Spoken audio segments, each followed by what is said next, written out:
Wait a minute.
I don't know if I was supposed to turn my own camera.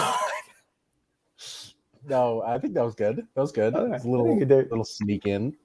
Little sneak in. How are you, Josh? Me, I'm great. I'm chilling. I'm happy. Thanks everyone for coming to this show. Thank you. Make some noise in the chat. Make some noise in the chat. Barlow, how are you doing? What's going on? I'm good. Banana Peachy says clap, clap, clap. I'm good. A little hungover. Was out later than I expected last night. And now that things are opening up again. Yeah. But other than that, I'm good. Yeah, I'm still hungover at 8 p.m. It's good. Hey, Barlow, did you do anything embarrassing last night? Wink. I'm sorry. Let me think. Okay, I can't believe I'm going to say this online for all the viewers out there, but I have a lot of white tees from like high school that I've had forever, and I was trying to get rid of some, so I asked my girlfriend to help me like decide. Like I got too many of these white tees, like which ones look kind of faded and dirty, and I will use them to work out in. And there was just like unbelievable amount of stains on some of them, to the point where my girlfriend was thoroughly disgusted. And I had to throw out about 12. I had to throw out 12 white tees just because they're nasty. Armpit stains, nosebleeds, cum socks, all that good stuff. You've just kept shirts that are covered in like blood? They're like gym shirts. I'm like, I'll wear them underneath my gym shirt. You know what I mean? Okay. I guess, yeah, I get that. Well, that's I'm not judging you. It sounds like you did. You know what? Should I be embarrassed? Probably, but I'm not. It's part of life. It's all right. I've also done embarrassing things. Yeah. What's the embarrassing thing you did? Well, I'm glad you asked, Barlow. When I was a kid, I once we'll go. I guess this is embarrassing. I mean, this is probably stupid more than embarrassing. There was like a toy car that I had, right?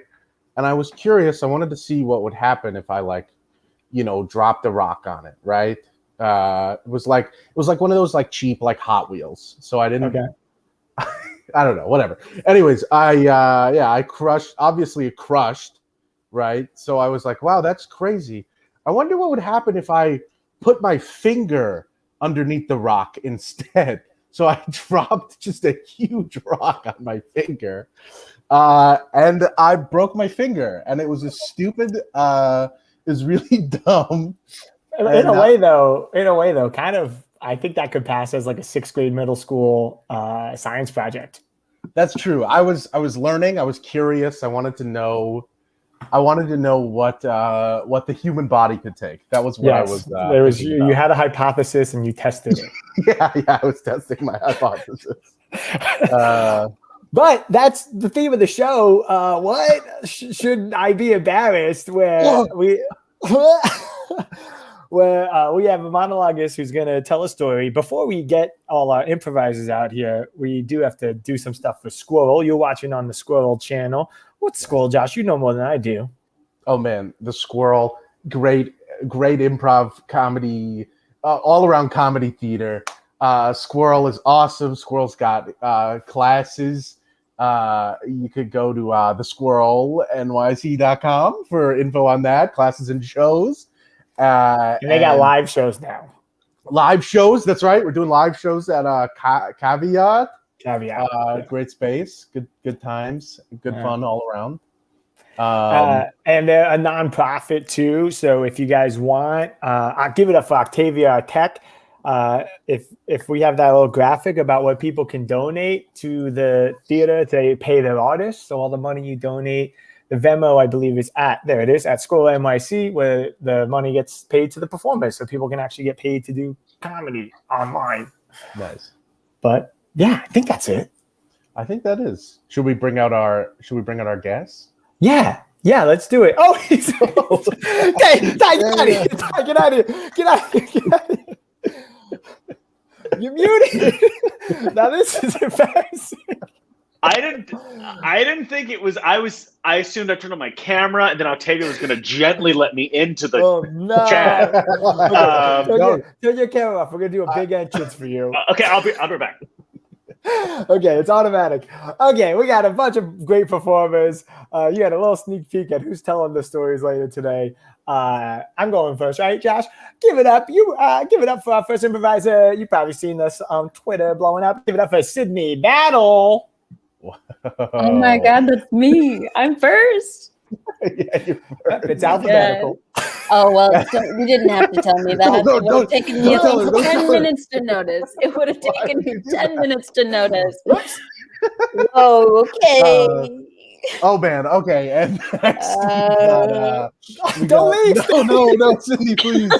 Now, Sydney, you stay. Okay, well, actually, if you think I'm about feeling real embarrassed. No. If you think about it, first names aren't alphabetical, so That's true. Oh wow! Yeah. You're welcome.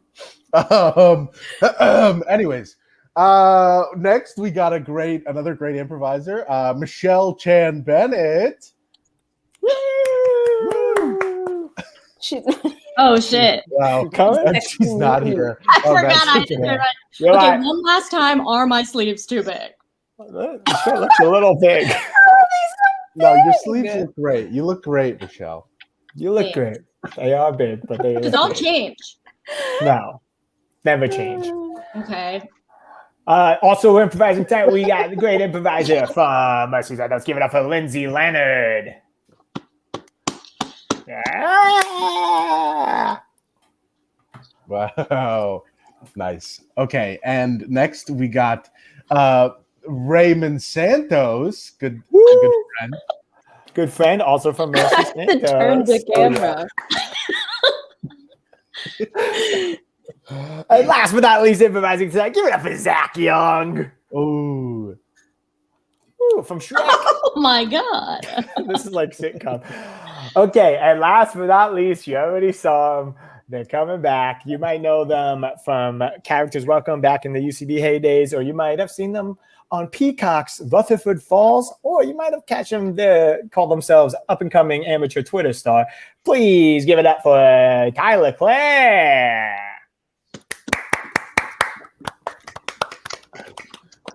I fucked up earlier. I fucked up so bad. No, you're great. Okay. Wow. Now, Ty told us beforehand that they had a story in mind that they actually want to tell that was embarrassing. So, if you want to pop off with suggestions, maybe we'll incorporate them into the show. But Ty's locked and loaded, ready to go. I fucked up everything. No. Tonight. No, you didn't. You're all good. Okay. Okay, I'm looking at comments. A good thing. I clearly do this all the time. How about I just dive in then? Yeah, let's do it. So I, as I mentioned, have put all the dark and embarrassing things into the recess back dark corners of my mind. So it took me a minute to figure out what I was going to talk about tonight. So I'm very #brave for finding the story and bringing it tonight. Okay, we're going to go to the 7th grade. I am in 7th, 8th grade mixed native language class, my language. Also, preface, I'm a brand new student at the school. It is week 1 of classes. Brand new student, brand new school, the whole thing. I'm in this class, and we had the oldest teacher imaginable, who was our teacher, love her to bits, RIP. I don't know if she's no longer with us. I'm making presumptions here.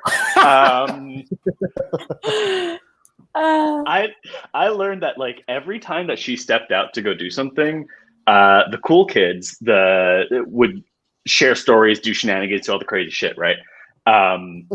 So she steps out one time to go out, and the two, I'm going to call them the resident badass kids, start talking about what they're doing the previous evening, which was what all cool kids do, getting really drunk. So they're telling all of us bright-eyed 7th, 8th graders about their like insane, drunk, crazy escapades of the night. And I'm obviously laughing to fit in. I don't know half the things that are being discussed. Yeah, getting drunk, totally did that before. Ha ha ha ha. And then they start talking about a term I have never heard before, which is called beer shits. So I discovered the term beer shits. They're talking about their craziest beer shit stories they can remember. And everyone's kind of like laughing, going around with it, like, ah ha ha, beer shits. And at this point, it's kind of just making their way around the room to me to be like, what's your reaction? And at this point, I'm like, where the fuck is this teacher? Like, it has been longer than 2 minutes. The line should not be showing on me right now. It gets to me, and I have no other choice but to describe and talk about beer shits myself. So I wanted to make sure that I not only gave the appearance that I did drink alcohol, but that I was cool and that I drank all the alcohols. So instead of just agreeing and moving on, being like, oh yeah, beer shits, aren't they the worst? I full confidence said, oh yeah, beer shits. What about vodka shits?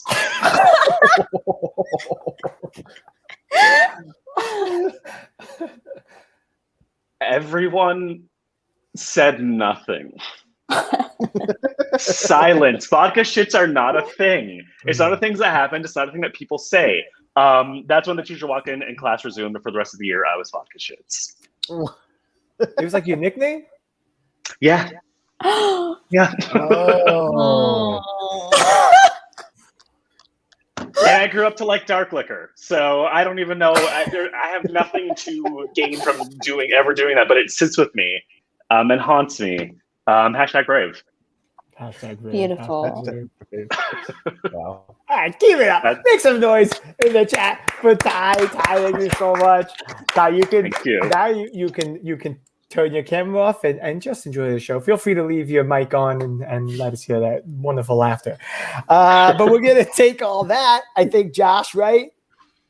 Oh yeah. Oh man. Okay, we're gonna take all that and we're gonna do some improv. Someone is saying in the chat that they're arguing vodka shits is a real thing. So I don't know, do what you want with that. But let's do some improv, everyone. Cool. Woo.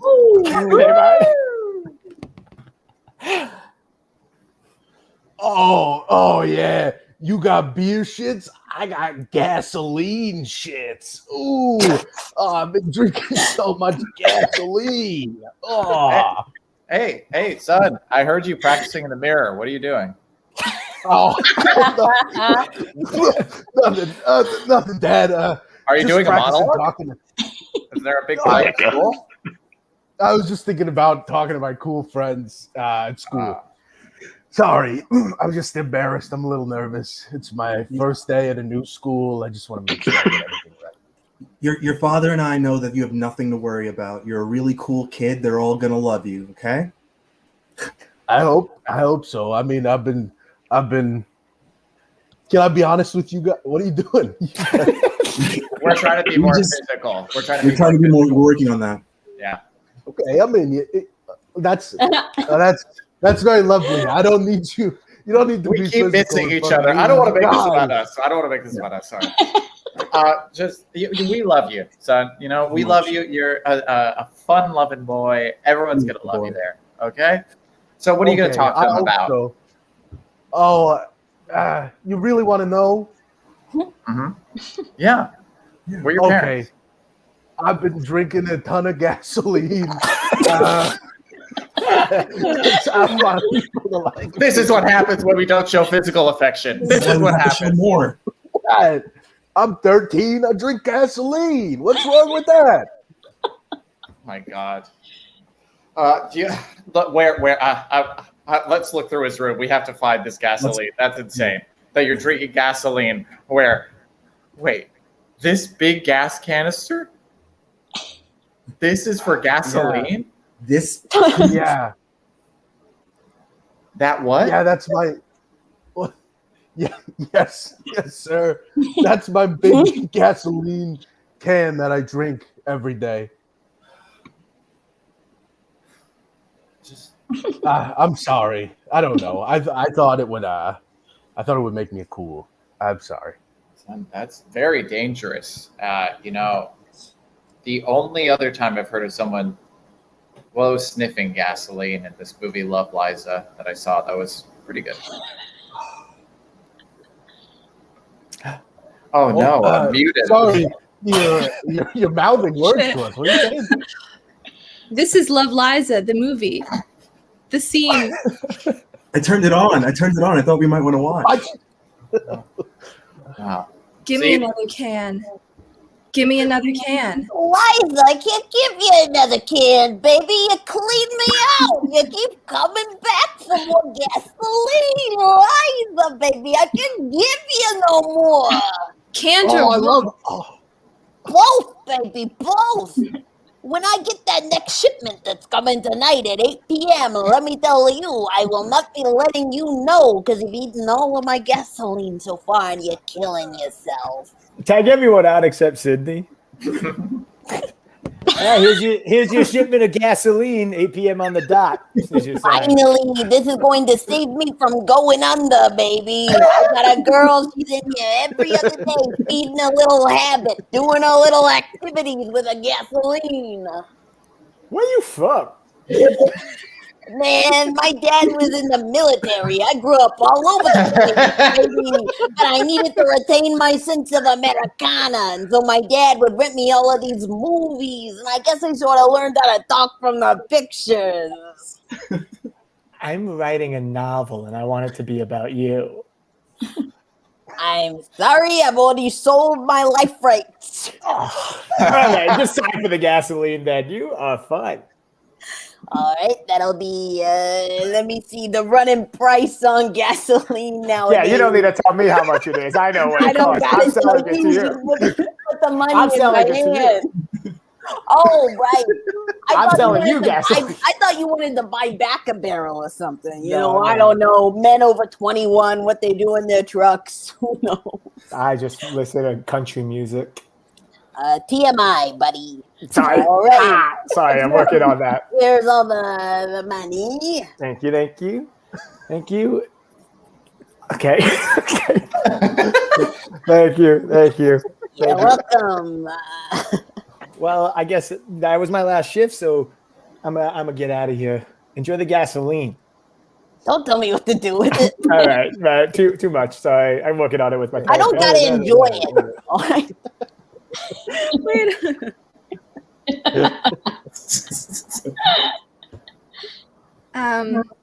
Yeah, so you can have my pudding cup and I'll take your Reese's Pieces. That's fine.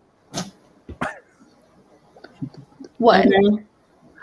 Okay, just a bit of a bold move. Just first day of school, just like giving up the Reese's cup. It just kind of says a lot.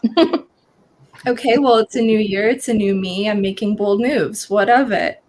Okay, it's just like 7th grade, you know, like we've been friends this whole time and now suddenly you're too good for Reese's cups. Just like It's not my thing anymore. I don't know. I'm trying different stuff. okay, you're wearing a training bra. We don't eat Reese's cups anymore. Hi, Carol. Please don't even involve me. I'm just watching.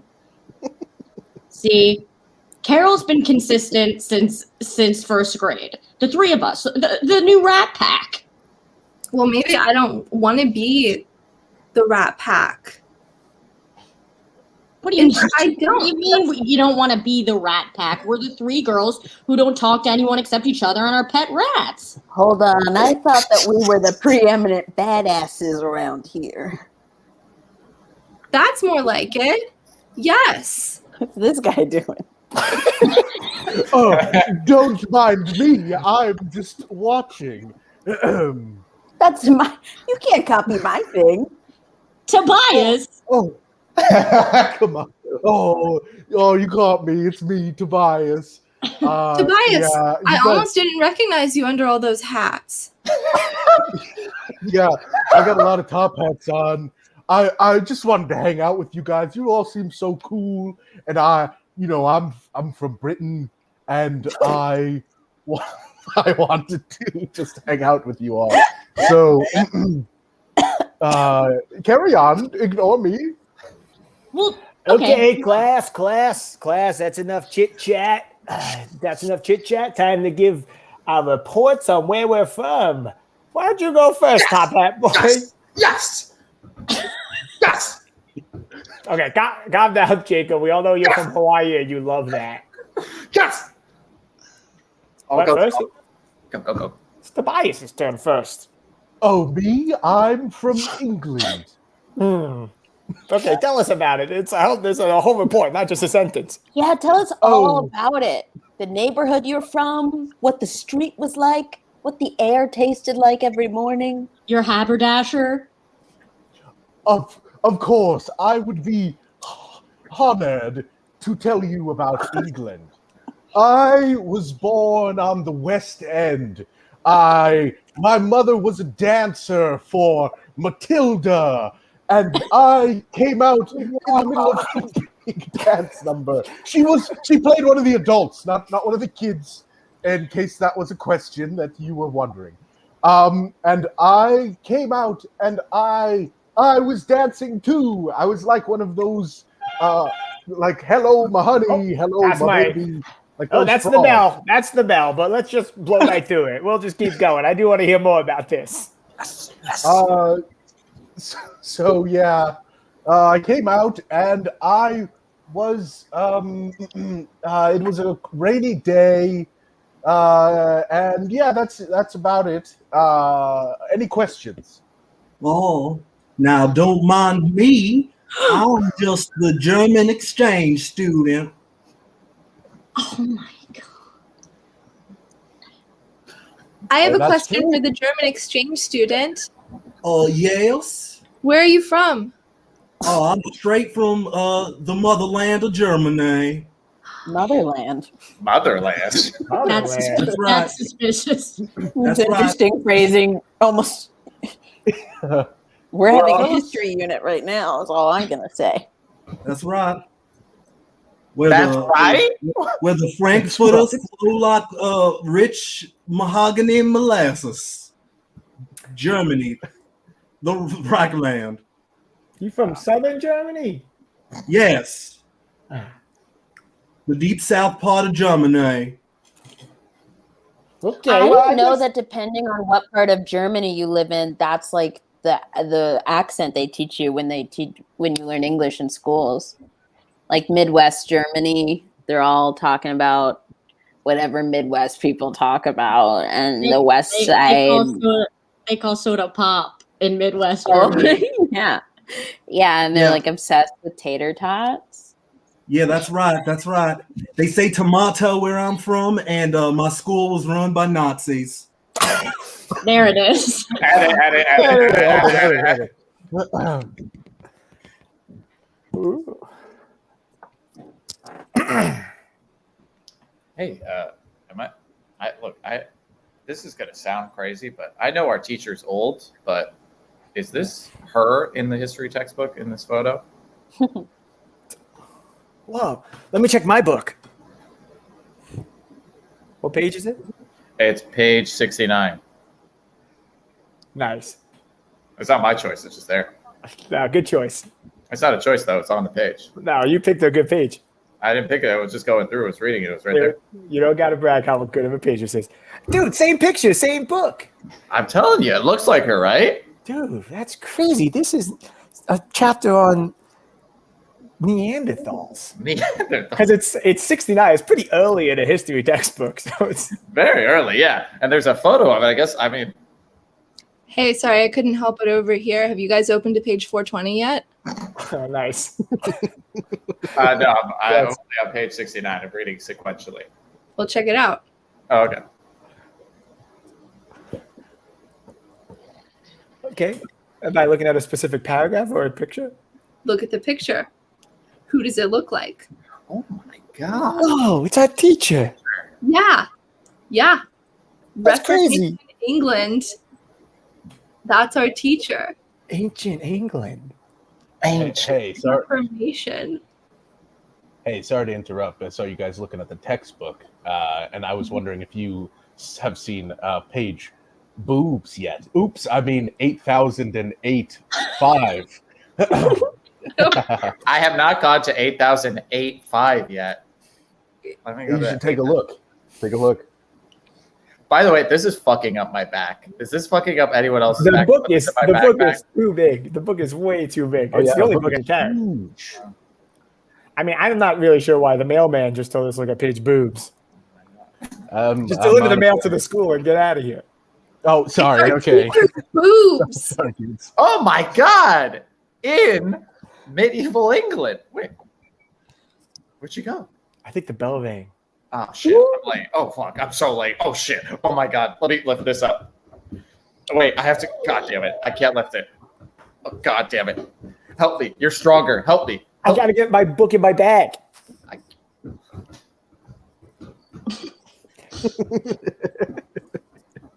I got a jack just for this. I haven't seen the teacher in 2 weeks.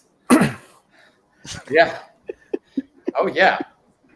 Are they okay? Teacher okay? I mean, the sub's been in, but I kind of tuned out first day. Why we have a sub? Dude, we should go through the teacher's desk. Oh my god. Do you have a screwdriver? It's a desk. It's just a desk. Yeah, I was just wondering. It's making conversation, man. Sorry. I mean, I do have one, but it's wow, what a good question then that I asked it. You have it. But Hey, does anyone have a bottle opener? I just gotta open this Coke. I mean, I can't find one. I don't know what else to use. Wow, cool. A glass bottle of Coke from Mexico? Could be. Yeah. There you go. I actually do have one on the back of my screwdriver. Oh, you have a bottle opener. Thank you. Okay, that's all. Bye. she took your bottle opener. It's okay. My dad owns a bottle opening factory. See, this we wouldn't know about this if I didn't ask you that question about the screwdriver. That's fair. That's fair. My dad loves bottle opening. Tag out Ray and tag out Ray. Oh, I'm Mr. Bottle Opener. Oh, you gave away our family's big bottle opener, our family's prized bottle opener. Do you have anything to say about it? Yeah, Dad, maybe I do. I'm sick of this. You make me call you Mr. Bottle Opener. You're my fucking dad. You will treat me with respect, son. I am not your dad until you take over the family business. Until then, I am your boss. I am your boss. I'm going to make cans, dude. I'm going to make cans because you can open them with your fingers. You don't need a bottle opener. Tag out Josh. You did it. You got into med school to be a plastic surgeon. You're going to be making cans for the rest of your life. Congratulations. I know it's not what your dad wanted, but... Yeah, I got a little off the path, but I guess it's good. It's a good career. Thanks, Professor. Son, it's me, Mrs. Bottle Opener. And as you know, I'm dying of a terminal illness, and I came here to tell you that this can nonsense has brought shame upon our family. Mom, no. And those are the last words I wanted you to hear as I die on my deathbed. No, Mom. With you forever. I feel like I shouldn't be here for this. Hold on. Help me give her some great cans before she dies. No, there has to be a witness. There has to be a witness. So that you know the shame that this boy felt when he abandoned his family, the bottle openers. Mom, before you die, let me show you what I'm all about. Let me give you a great pair of cans. You would speak this way to a dying woman who has lived her life in service of bottles, and you would make an innuendo with cans? You're sick in the head. No, don't you slide. Tag out Barlow and Michelle. So you told me that you just sat there while they screamed at each other? It was so awkward. I was like, can I please leave the room? And they were like, no, we need a witness. She tried to kill me last time. And it was just really disturbing. And that's why I'm happy I could just come to brunch afterwards. You know, I needed this. We both did. I mean, I'm always here for you. That sounds so stressful. Here's your mimosa and a glass of gasoline. Thank you. I thought you'd stopped. I couldn't. I don't know. I want to stop, but it's just. Have you tried it? It's delicious. My sister Liza lost her mind for gasoline addiction. Fuck out. Come on back, everybody. Take your cans on. Oh, wow. Where's Tai? Oh, no. Oh, hey. Tai, thank you so much for your monologue. Give it up for all the improvisers. Thank you, guys. You're all monsters. We tried. Yeah, thanks everyone for doing some monstrous prov with us. Thank you, the squirrel, for having us. If you think everyone here was funny, you could actually Venmo at the squirrel or at Squirrel NYC. Tip your performers. We'd all appreciate it. It would be very cool. Yeah, and you can go to the scrollnyc.com to check out classes. They're going to have live shows starting this Saturday, actually, at the Caveat in Soho. Which way I go? This way. And then right after this, once we get off, there's another show coming up, a sketch show. So stick around for more comedy all night. But yeah, thanks everybody. Thanks for joining us. Thank you. Bye, everyone. Bye, everyone.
Hello, hello, hello. Welcome, everyone. Hello, hello. Welcome. Happy Thursday Eve, wherever you are joining us. It is great to be here. This is It Can Happen. Hello. It Can Happen to Zoom, a fully improvised show by the English Lab from the Assembly, Mexico. We're going to be experimenting with forms. And today is our premiere. We're super excited. We're going to be doing a mono scene, a big mono scene that takes place specifically on Zoom, okay? And all we need is a suggestion, so let's do it. So, our show, we just like to ask for the weirdest or craziest event that you, an audience member, have had to attend via Zoom. So, the weirdest or craziest event you had to attend via Zoom.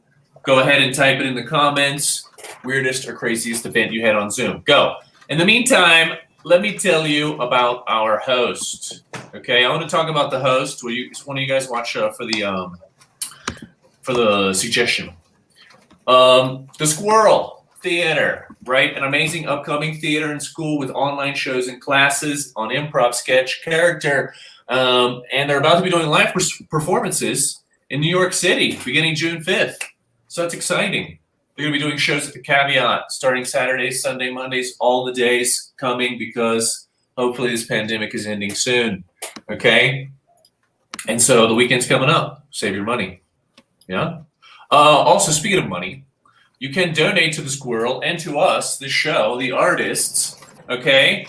You're just going to hit there's a Venmo link. There's a Venmo link that I think we can be putting up on there it is right there. The Venmo, okay? And all you need to do is put the name of the show that you are paying in the notes section of the Venmo. It Can Happen to Zoom. Okay? All right. Thank you so much.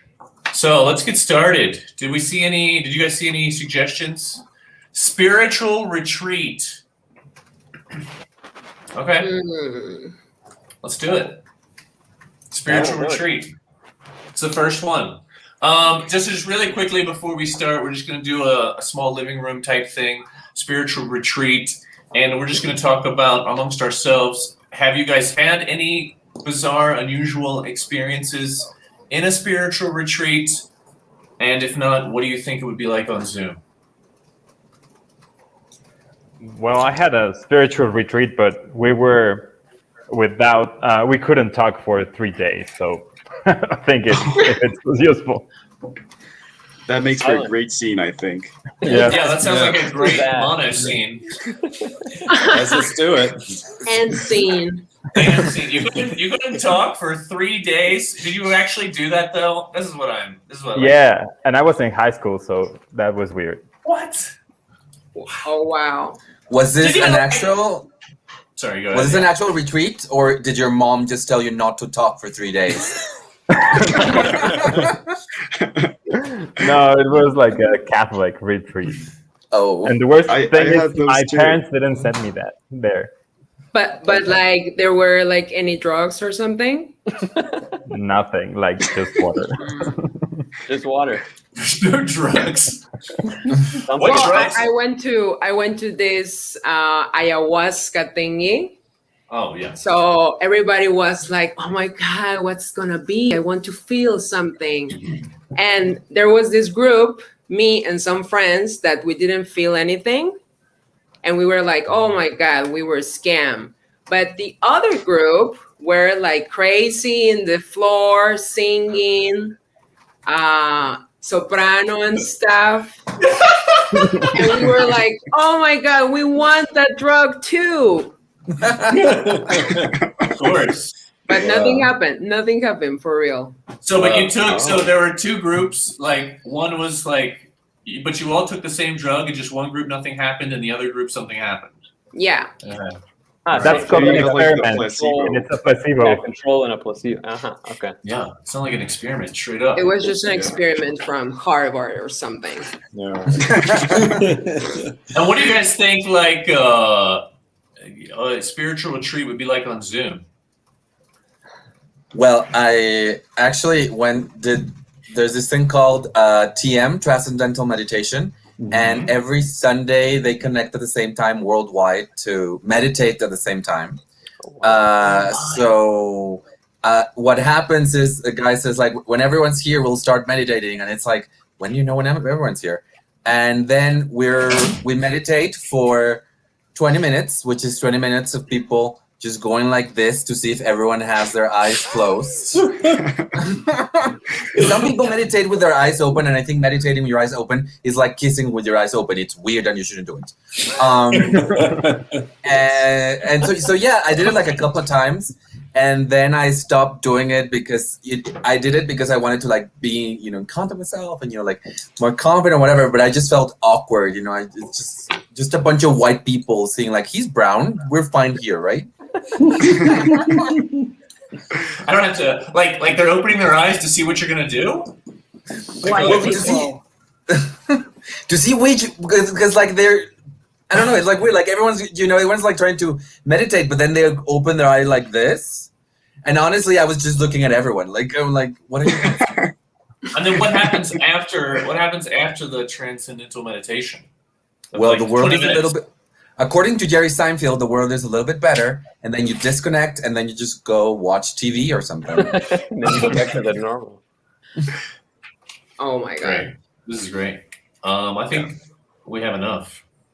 All right. Okay. I think so. All right, let's start. Here we go. It can happen to Zoom.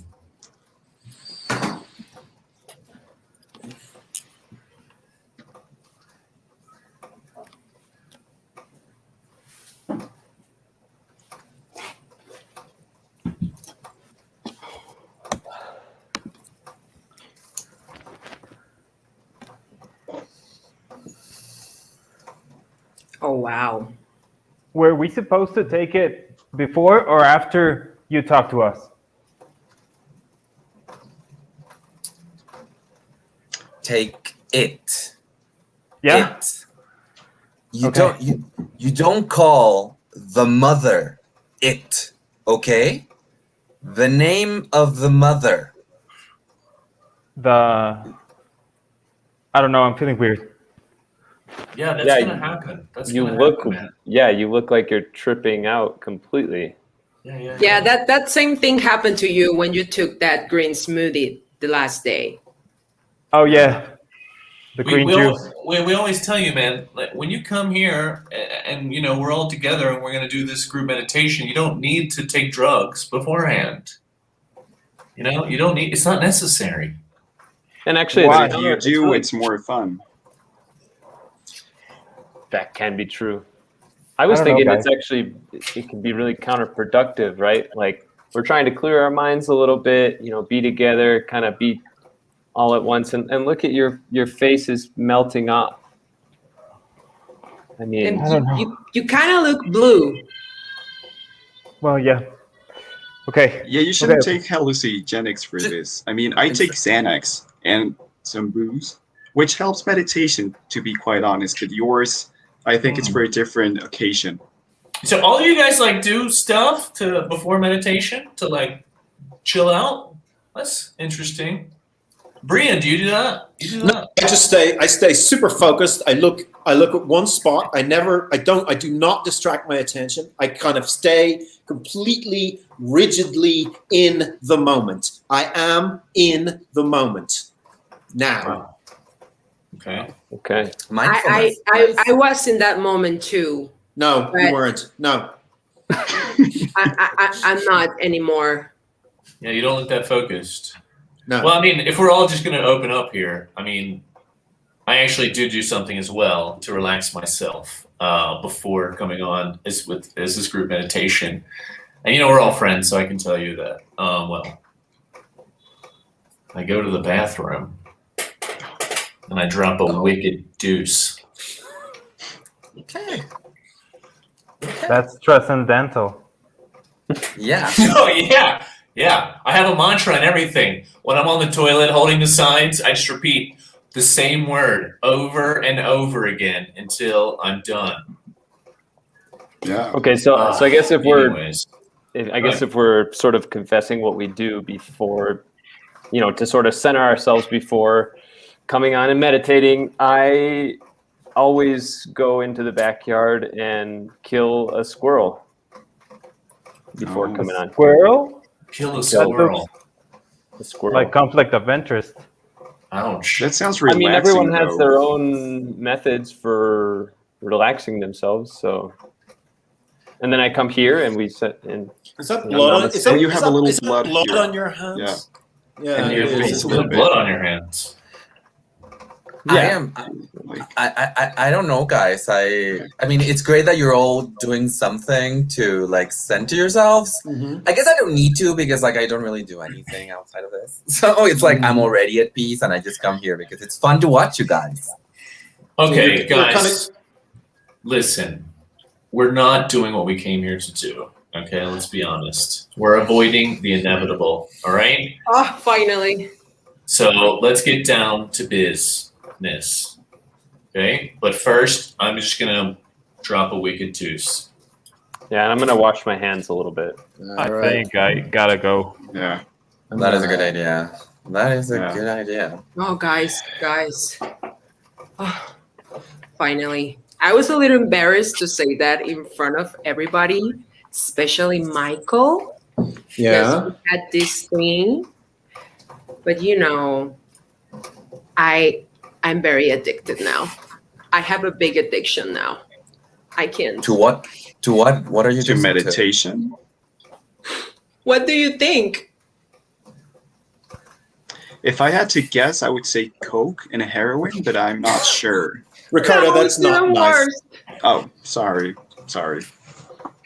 Is it worse than Coke? Is it Pepsi? Oh, you mean the soda? Yeah. Oh, I thought you were saying something else.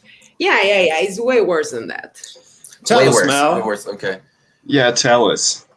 I have this addiction.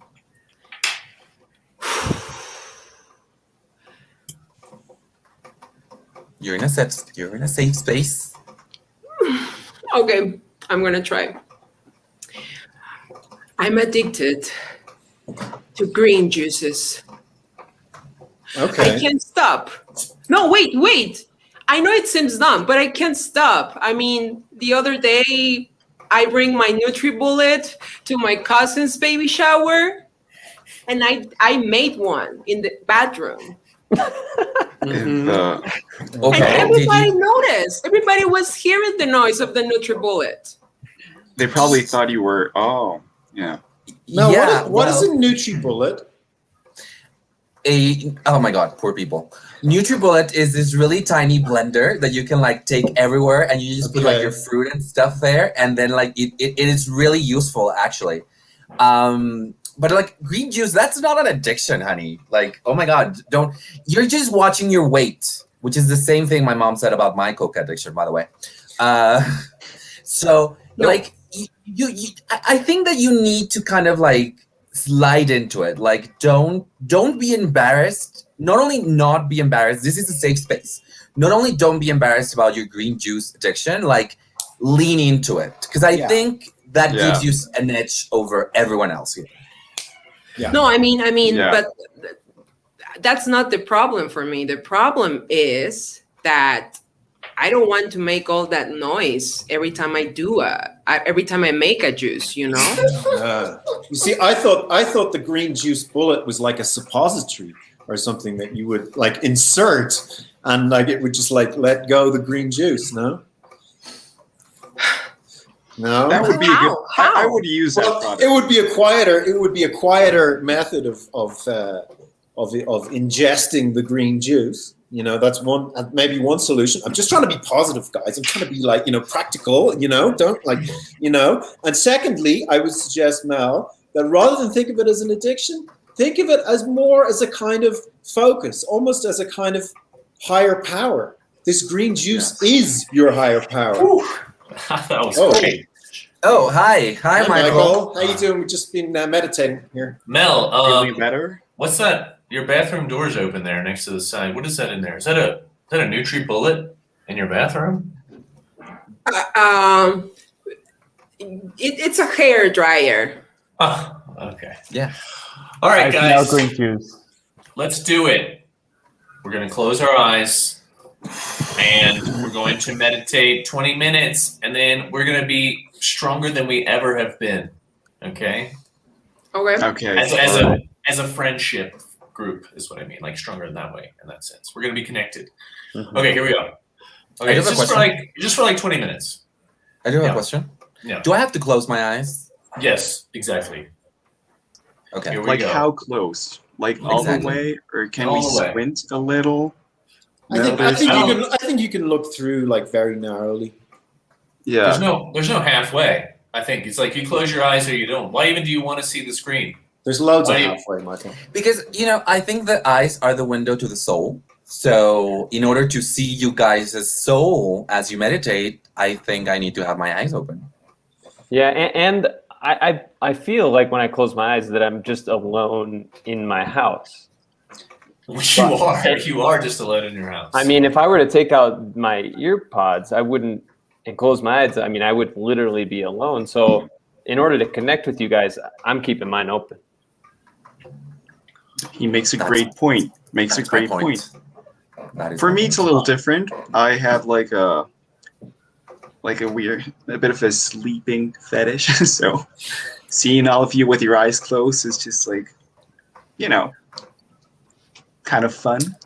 Okay, so I'm not closing my eyes. Definitely keeping them open. Yeah. Okay, you know what? I'll try it. Let's do it. Let's just meditate with our eyes open, as long as we can get some semblance of peace. Peace. Okay, here we go. And on that note, I need to go to the bathroom. Oh my god. I'm just gonna dry my hair. Sorry, I'm not putting up with open eyes. I'm sorry. I need to have closed eyes with this. Yeah. Sorry. You're Mr. Focus. No, but we can't really. This is not working. This meditation session is not working. I thought we were all on board.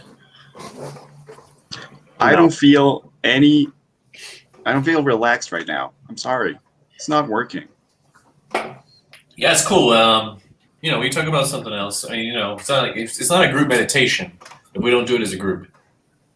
Yes. Yeah. I was going to ask you guys if you have drafted your players yet for fantasy football, right? Now we're talking, of course. Yeah, man, don't get me started. I'm just like so stressed this season. Like, am I going to win? Am I not going to win? If I don't win, I'm a freaking loser that I don't deserve to live. But if I do win, it's going to be glorious. Right. No, and the Jets. This is the Jets' year. Like in Mexico, Cruz Azul won.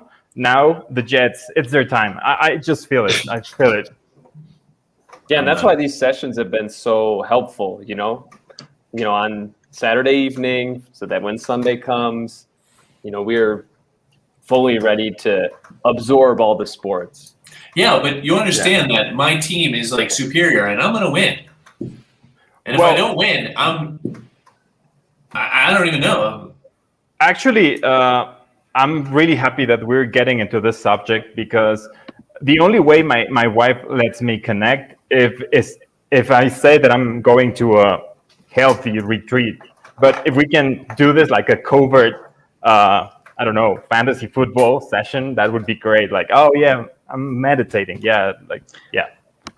You know what? I'm with you. Let's do it right now. And if I don't win, I'm gonna start chopping off my fingers. Okay? Wait. Let me What? get a knife. Look, don't do that. Don't do that. I did that last year, and I regretted it hugely. Oh. Okay? I regretted it hugely. Okay? You don't want to have hands like this for the rest of your life. Okay? It's not worth it. But I understand that if we don't win, who are we? Exactly.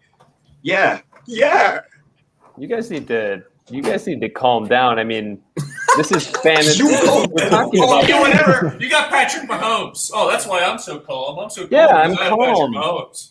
I'm calm. He'll run for a couple touchdowns. I'm calm. What about praying for our football teams? What? That's idiotic. That's idiotic. Amateur. Yeah. No. Yeah. I'm back, guys. Sorry about that noise. That's how I Your hair's pee. still wet. It's okay. Yeah, it looks like you have a little bit of green I thing. don't know what you would. Yeah, green thing. Are those boogers or? Or Yeah, asparagus. that's what it is. You just came back on the call with boogers under your nose? No, it's And celery. chin. It's not. That's so It's strange. Asparagus. Oh. Green no, pepper. No. It's the soap. It's the soap. Lettuce. That's kale. a great excuse. Just use it because there is actual green soap that you use for your and you could use it because your lips are super dry. This has been mostly wonderful, and I would no, Michael, don't. We haven't even meditated yet. Well, fine. I do. Yeah, are you leaving? I do have some time before.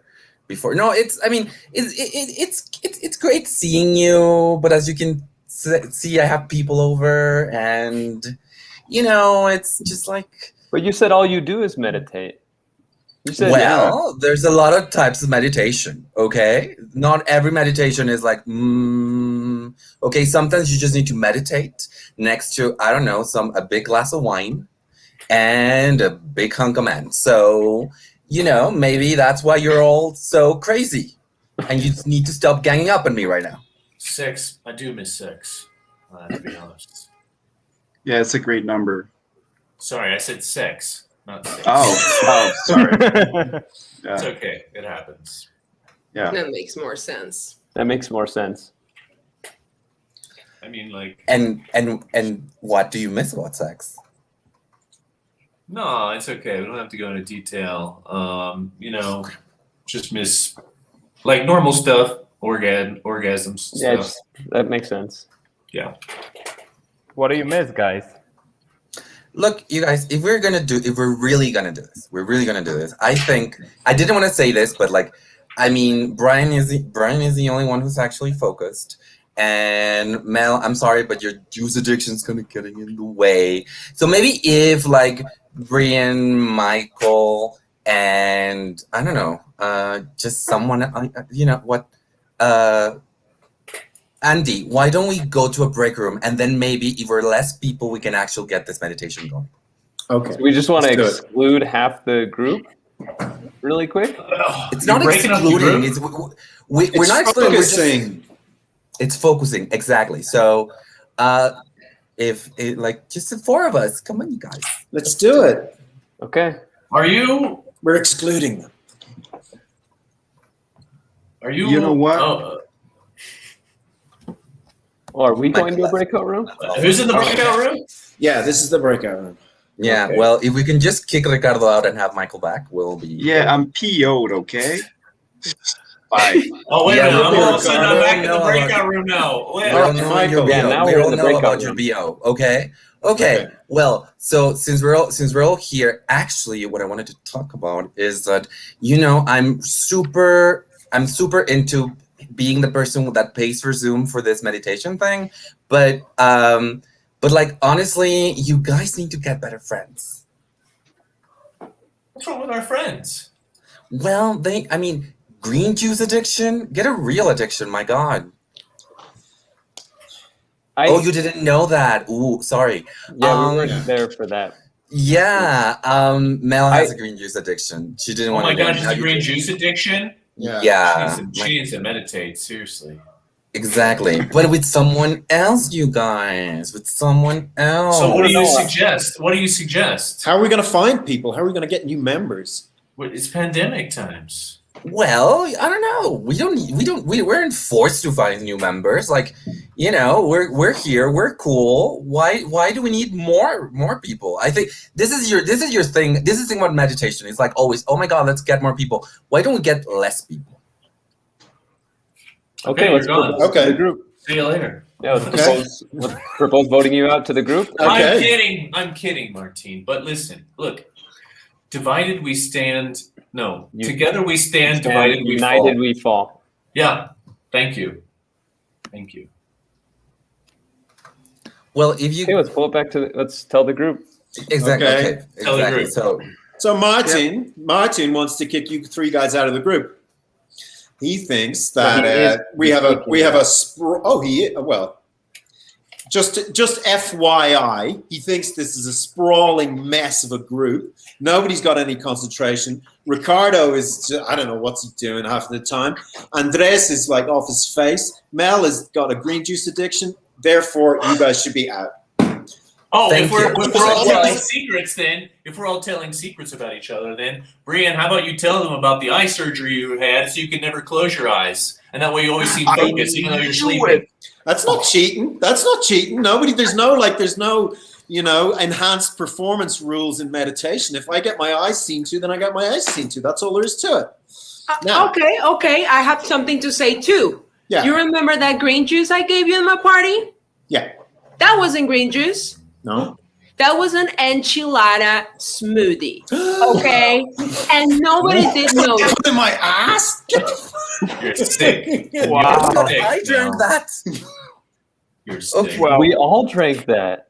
Oh my god, I need to go refocus. And if we're all telling secrets, which we're still doing, Andres always takes placebos of drugs and then imagines the side effects of drugs that he wants to be on, and then makes himself believe it. He's not. You have no right to tell it.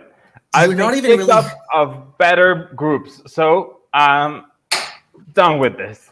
Okay. Since I know that you're gonna tell everyone, Michael, then about my secret, I don't actually kill squirrels in my backyard. Okay, I put red paint on my hands before coming on here so that I can act like a tough guy in front of everyone. That's the only thing I liked about you.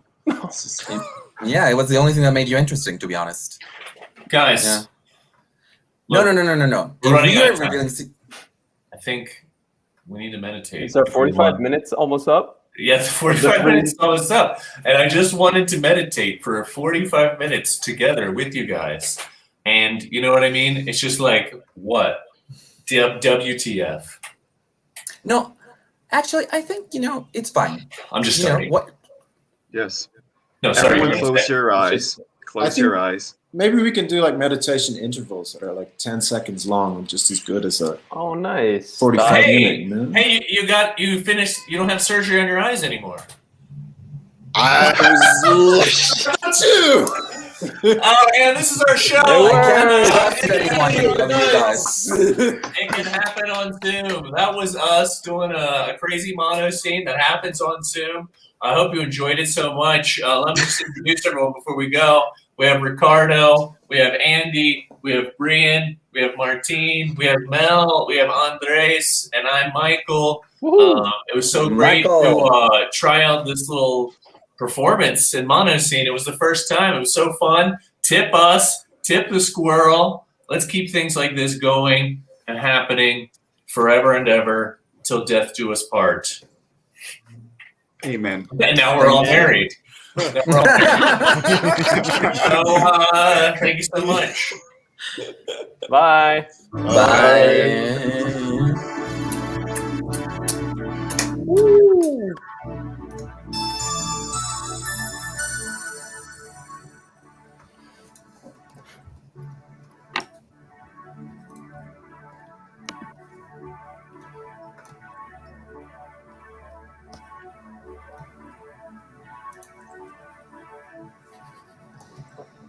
Okay.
Are you reaching? Are you reaching now? If I touch you, will you touch me now? Through the words to the heart. Phantom fingers fall in the dark. I felt it, I felt the spark. Are we all beating heart?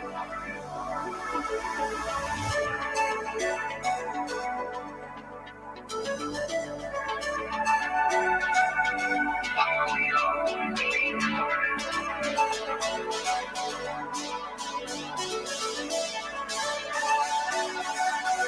Are we all beating heart?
Should have known at the end of summer, the innocence fades and the we become stronger. Should have known at the end of summer, I'd be lost without you.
Hello. Hello. Guess Hello. what? Welcome to the first annual Teamsters Character Union meeting. Let's just, we're no messing around. Let's just get down to it. Any old business? No? Any new business? Again, no. Okay, I guess we don't really have much going on. Okay, everyone, welcome to the first annual monthly, maybe, character jam hosted by us. We are Mall Rat, your union reps. We're going to get started. We're going to go over some union rules. Come on, we keep it right and tight. So I'm going to pass it over to Danny with our first rule of the night. All right, union members, please pay close attention. You will know when you're about to perform because your name will scroll down the bottom of the screen very slowly. And those will be the groups as they come, okay? So soon the first group will see their names coming by. At this point, you should access the link you were sent in an email. Now listen, there's only so much room in the green room, so you got to do a little, you know what I mean? If you got to knock someone out to get in there, do what you got to do and keep trying to get into the link if you fail. Absolutely. Yeah, that's, just hang out. Absolutely. We're going to kick it over to Graham, our treasurer. Yeah, I'm the treasurer. I'm the treasurer. All you do is come to me, and then I redistribute them only to worthy things that benefit everyone. We don't hog any of it for ourselves. The other rule I wanted to say is, time is money. And we have pretty strict bylaws concerning time. So you have 5 minutes to perform your character. For the first 4 of those 5 minutes, you're going to see the banner at the top of the screen is going to be green, which means that you got 4, just like that. Yeah, and then when you hit that 4-minute mark, it's going to switch to yellow, and then 3 seconds before we black you out, it's going to switch to this red, and that means you have 3 seconds to wrap things up because we got like that. Just like that. Yeah, and listen, no one likes a scab. Don't cross the line and run over. You will be able to, but don't intend on doing it anyway. Yeah. Awesome. Thank you to our treasurer, Graham. Now I believe we're going to kick it over to our president, Ian. Actually, real quick, just as I've recently endowed our co-president, Bill, who's got some quick updates on how we plan to be introducing ourselves. That is correct. Thank you very much, Mr. Co-President. So real quick, we are Mallrat. We are hosting this show, but when it is time for you to do your character, we cannot do host introduction. So if you believe that, to understand the game of your character, you need to introduce your character, feel free to do so. Also, you do have 5 minutes, but if you don't want to use it, feel free to black yourself out, say that was my character, cover your camera, whatever's clever. We're keeping it real loose, casual. It's going to be a real fun time all around. I'm going to kick it back to my co-president, Ian, real quick. That's right. And just as a reminder, we are going to finally settle that disputed election between Bill and I. It's going to be coming up soon. Remember to vote. I believe there's going to be an official endorsement coming soon about Bill versus me. This has been described as unsustainable and non-productive for the union. But neither one of us will give up, and the vote was 1-1. So please, someone vote next time. We do have a couple bit of things that the community ought to know. First off, we want to make some loud noises for our tech Octavia, who has been absolutely phenomenal. Put up with All right, we like her. Octavia is the absolute best. Number 2, this is that's right. Number 2, this is the Squirrel character jam that's been. We're very happy the Squirrel Theater's put us up. They are doing classes online that you can sign up for. Please go to the Squirrel website and check out those classes. They're absolutely great. I know I took Sketch 101 and it was a really fun time learning from Michael Hartney. But you can sign up for the classes right there as Octavia's put up. Thank you, Nightbot. Thank you, Nightbot. Number 2, the Squirrel Theater is a nonprofit, so your donations to this theater go towards making the reality of a real theater and on classes for diverse candidates possible. So please, throughout this show, go to thesquirrelnewyorkcity.com/donate and donate your funds. It's super, super helpful and super useful for putting on more shows like this, both online and live. So this weekend, it's crazy to think about it, but the Squirrel Theater is doing live shows at Caveat. I can't even believe I'm saying those words out loud. On Saturday night, they've got 2 amazing shows, Boribish, which is the 5 founders, doing an improv show for you, and then Asian AF after that, which is another incredible all-Asian community show. They're absolutely fantastic. They're so funny. For you character heads out there, though, Sunday night, Characters Welcome returns to the stage. I know I'm going to be there. I know our treasurer, Graham, is going to be there. It's going to be a blast. I actually think one of those performers is going to be on tonight, but we'll see about that a little bit later. I'll be collecting dues when I'm there, so keep your wallet. To be very clear, this is making me sound really anti-dues, which I'm not. when Graham collects dues, it is not for the Squirrel Theater. I should be very clear about that. Yeah, if I go, hey, give me $300. Yeah, I think that's all the stuff we had to cover in terms of right? I believe so. Yeah, so why don't we welcome on in group 1? Hopefully you've been clicking on that link. You see your names here at the bottom. Come on in. So we hello. Everyone's coming Oh in. my God. So many beautiful union members. Oh, the union is so strong. How we've grown.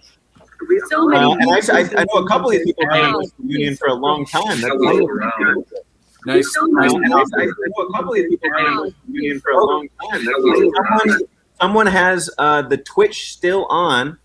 So if you can mute the Twitch so that you can just hear this, that's going to make it so there's no echo. Boom. Fixed.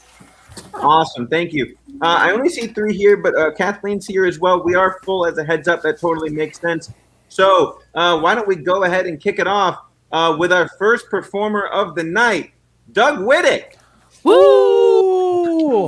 Wow. Thank you. All right. This is every bully in a 90s movie. What up, nerds? My name is Jarvis Dirk. You may know me because I'm every bully in a 90s movie.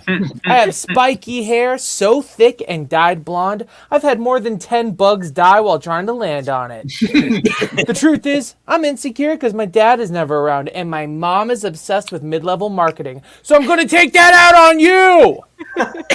These Jinko jean shorts have enough pockets to store 3 peanut butter jelly sandwiches and my signed Green Day Dookie CD. My round face has me typecast into the future for playing cops and pervy uncles, but for the foreseeable future, I'll be playing bullies, older brothers, and an ROTC recruit. All right, that's all of that one right now. All right, this is thank you. This is every song specifically written for weddings. Yes. All right. What's up, everybody? I'm every song specifically written to be played at weddings. Are you ready to sort of dance? This is the part of the reception where you're really full. And then this funky derivative tune comes on and someone gives your tie a pull. You reluctantly dance and shake your ass all around the room. You've heard this song too many times, but you respect the bride and groom. Oh, now we're at the chorus and it's vaguely British. They didn't even try to write good lyrics like dance with me, dance all night long. Why is there a nursery rhyme in the middle of the song? Go grandma, go grandma. Why is that lyric in the song? 'Cause the record label told them it would sell at weddings all year long. There's a hot new dance all around the world that everybody knows, where you get on one knee with a ring. Everybody do the propose. Dance, go grandma. Lots of needless clapping. Now it's time to wrap up the song and you don't remember a thing. Woo! Yay! Yeah. And then here's my last one. Stanley Tucci does anything. Oh. Hello, I'm Stanley Tucci, and welcome to Stanley Tucci Does Simple Things and It's Sexy. The show where I do things around my home and you become unreasonably turned on by my secure confidence.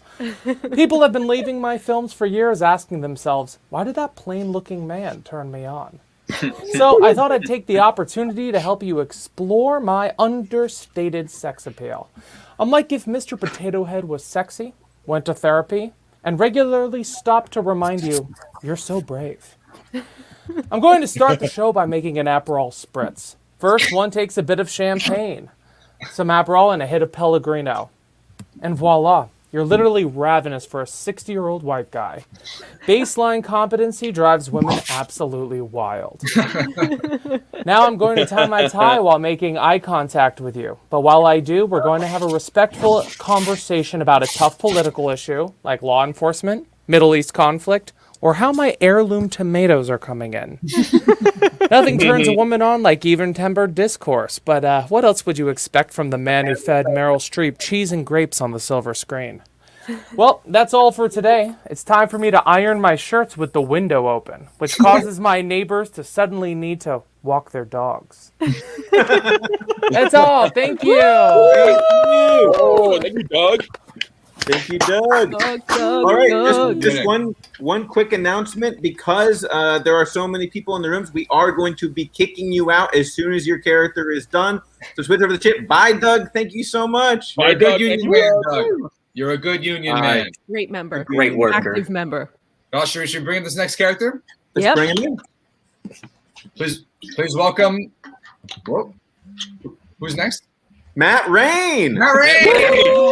Matt Rain. Hello. Hi, I'm Adam Aaron, President and CEO of AMC Theaters. I want to thank everyone for joining me today on AMC Theaters' official Instagram page. We got it back. So, as the world slowly returns to a sense of normalcy, we here at AMC would just like to kindly remind everyone, we are still open. Okay, we're open, and we really, really need you to come back to the movies. All right. And what I'm going to use this social media press conference to illustrate today are some game-changing announcements that I think might sweeten your little eyeball deals with a silver screen. Okay.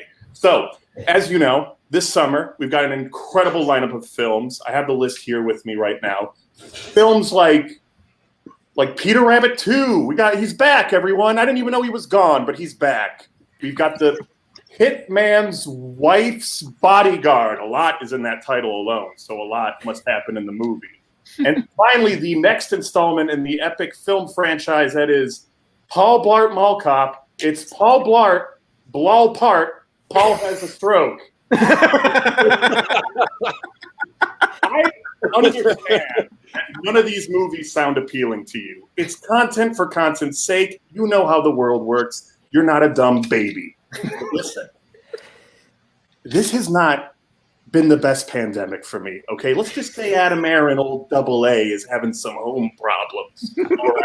My family doesn't respect me anymore. My wife calls me the silver screen simp, and my kids call me the silver screen cuck, and every day they argue which is the more appropriate nickname. But can't both be true? Because they are. So I'm desperate, all right? It's 3 a.m. I've hacked into the AMC Theaters Instagram page. I need you to start coming back before the movies give us these bigger blockbusters. We need to guarantee people come back to the movies. So here's some new rules you can now do at an AMC theater. Number one, use your cell phone whenever you want. Go ahead, do it. You want to call someone during the movie? Call someone. You want to text? Text. You want to watch someone the FaceTime watching a movie? You can do that. You want to record the movie and put it on Pirate Bay Torrent website.com at home? Do it. You can do that now. None of us are going to stop you. Number two. Number two. Bring as much outside food and drinks you want, you fucking animals. I apologize for my language, but if you know the severity of my situation, it more than calls for it.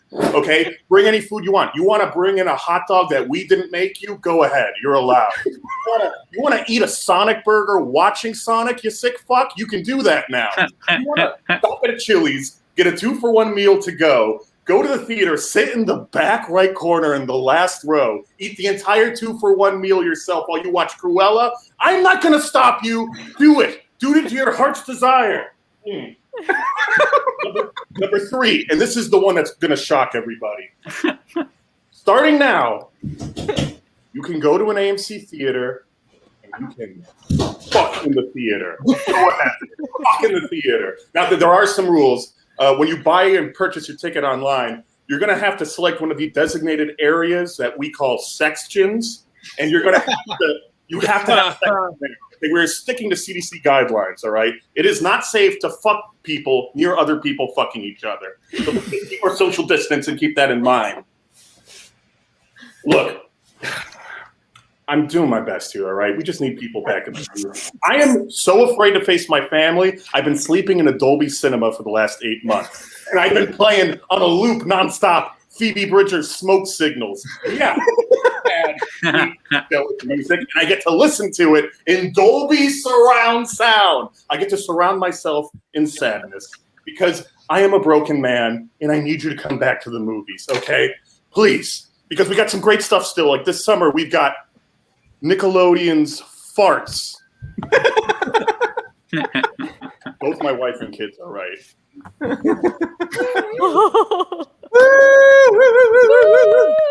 Thank you, Matt. Thank you, Matt. Thank you. Bye. Bye. Bye. Love that character. Love the movies. Those drinks in between really got me, and I don't. Yeah, really got me. Probably nice and toasty. What we got next? Yeah, let's keep it rolling. Make some noise for Brian Kelly. Brian Kelly. Woo, woo, woo, woo. There he is. Oh no! I'm in the dark. The light must have burned out. There's only one thing to do. I'm gonna steal the light bulb of independence. No, wait. Buy the light bulb of independence. No, steal. I have to use a hidden message on it that says 40 watts. What was that? Oh no, I think there's bees in here. And I can't see the bees. Wait, no. It's just the laundry machines. They're washing my delicates that I stole from the delegation of independence. I'm sure glad no one's listening to this, as it's fairly incriminating. Oh man, what was that? I stepped in something. Weird. My Italian shoes are ruined. I got to go down to Washington, D.C. and steal from one of the founders. They're kind of tight, but they tie into my whole thing of being a patriot. But first, I have to get out of the basement. But I can't see a thing. Maybe someone will come down here.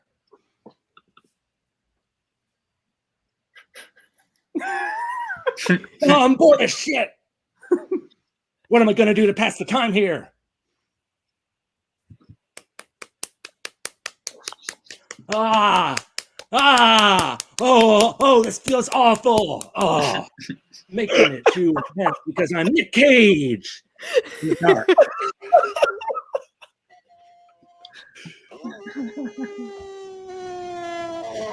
Was it as fun for you as it was for me, Sparky?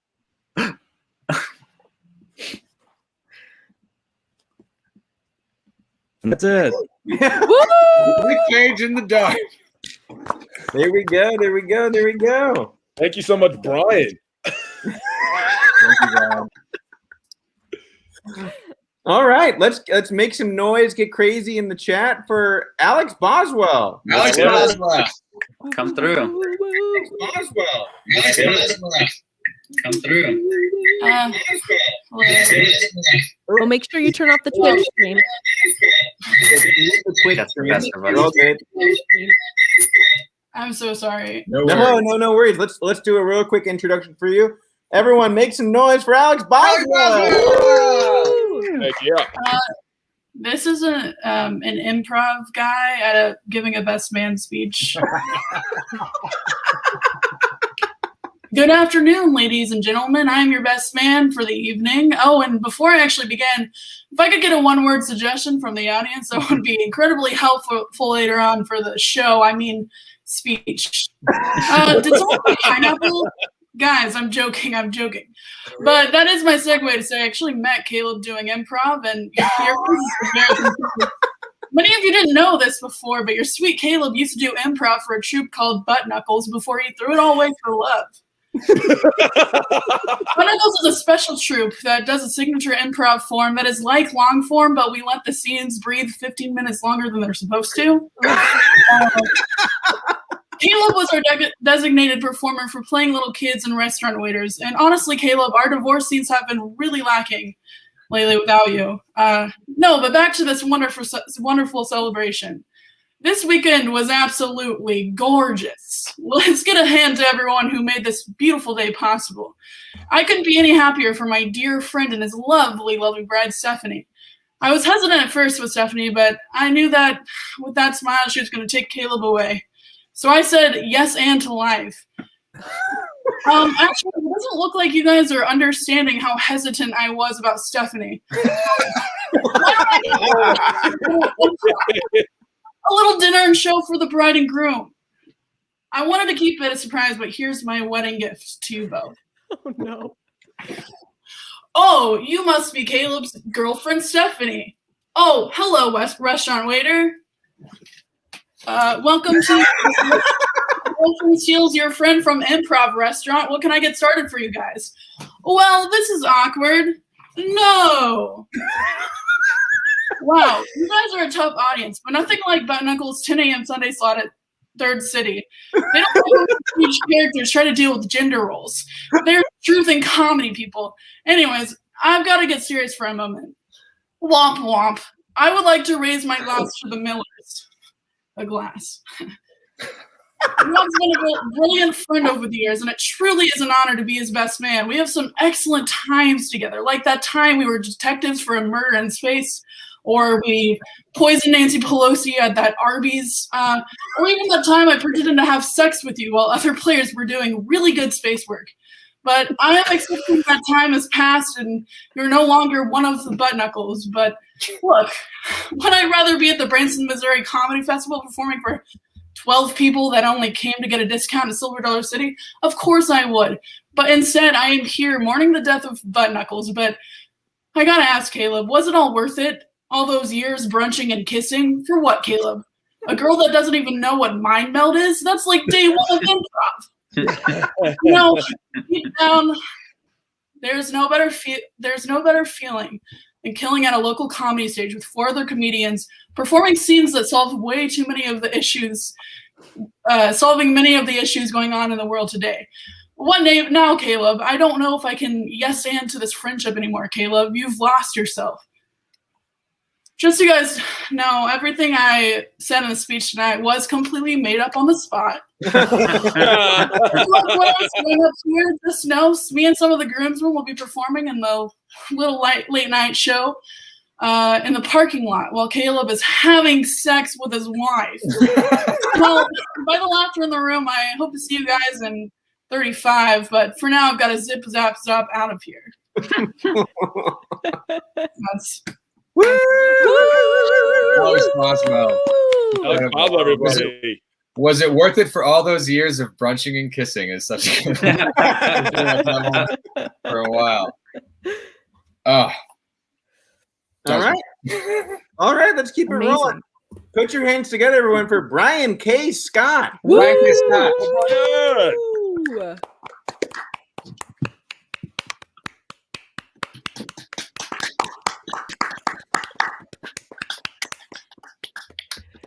Let's check and see if Brian K. Scott is still. Oh. Is Brian Scott here? Brian, you with us? Brian, a minute. Technology sucks. It's hard. Brian is there. There we go. All right, let's make some noise for Brian K. Scott. Brian, everybody. Woo!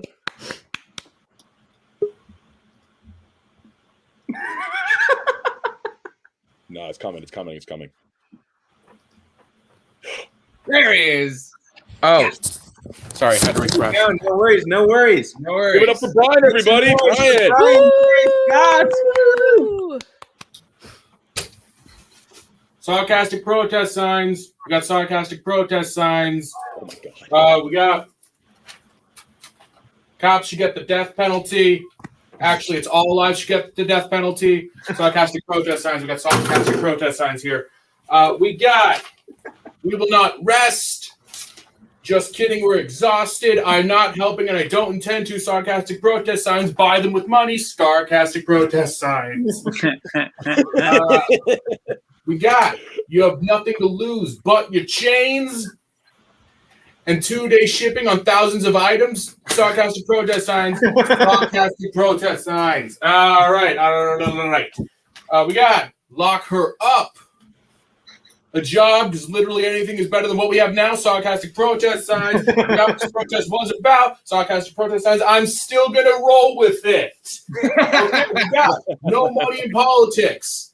Sexual favors only. Sarcastic protest signs. Not sure who's asking for any politicians, but I'm sure it's someone. Sarcastic protest signs. We got Bernie 101.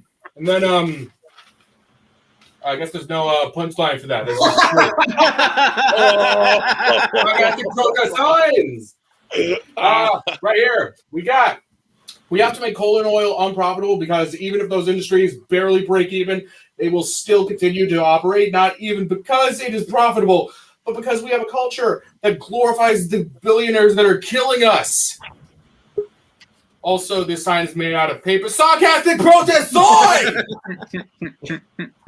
All right, this next character is a guy working at R&D for Twitter. All right, guys. So you know how like 5 years ago, everyone fucking hated that Facebook was trying to be everything? Let's go for that. The new idea I got, Twitter Premium. Imagine the thousands of people that are like, help us, please talk to me. I have all of your suggestions. And we say, we'll listen to you if you pay us.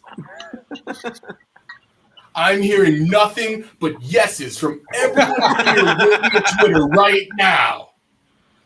All of you think this is a good idea and we should go with it. Okay, second idea I have, tip jars. You know how in real life tip jars work? Because like pennies and singles are sort of trash to customers, but like the thing that keeps the workers alive, that's not going to work online because all money is worth the same online.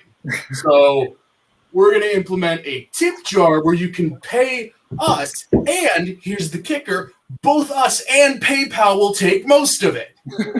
Again, nothing but yeses from everyone in the room. Woo! All right, this next character, if teachers were honest.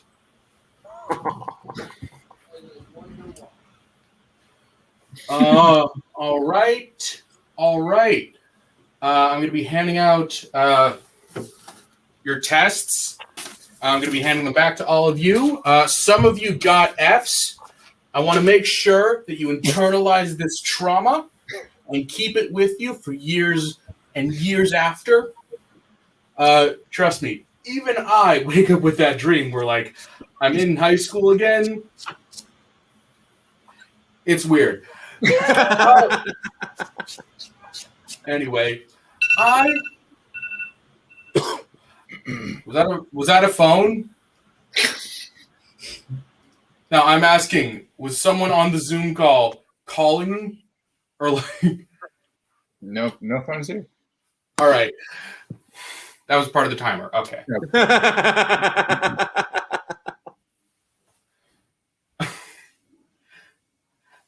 Anyway, teacher, they were honest. I'm a class traitor in many ways. I'm like a cop because I perpetuate beliefs and ideas that harm me personally because I am still poor. But in many ways, I'm like your boss. If I don't like what you say, I kick you out of here. And I tie your self-worth to an arbitrary number that can be changed at any time. All right, whatever. Yeah, Brian. Oh, incredible. We're moving on to group 2. No, we have one more on group We have one 1. more. That's right. Oh my God, one more. Why are you being a jerk, Graham? It's just my job as the treasurer, jockey for position within the hierarchy. Social climber. I always said it. No solidarity. Let's put our hands together for Kathleen Cameron. Woo! All right, y'all. Okay, this character is every TikTok star's first foray into pop music. Okay.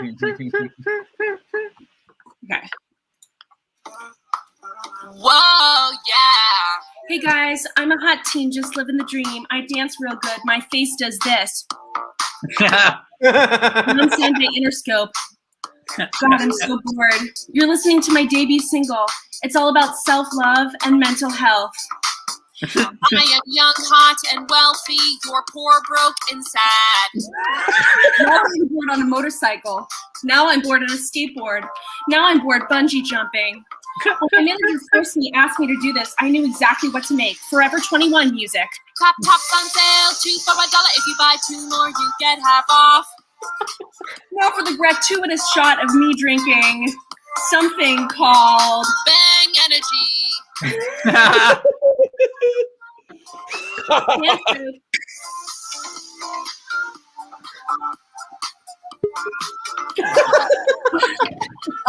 I'm doing that on Fallon next week for $3 million.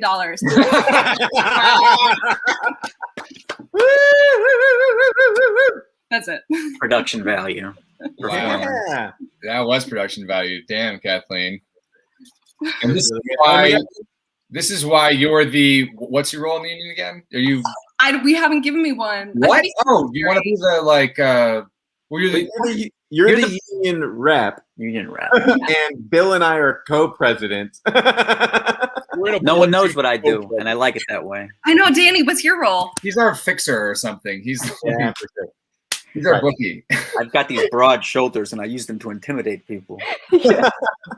All right, shall we move on? Yeah, we should. Yes. Give another round of applause for all of Group 1, though. That was awesome. Group 1. Fantastic. All right, please welcome to the stream the one and the only Woody Fu. Woo, woo, woo,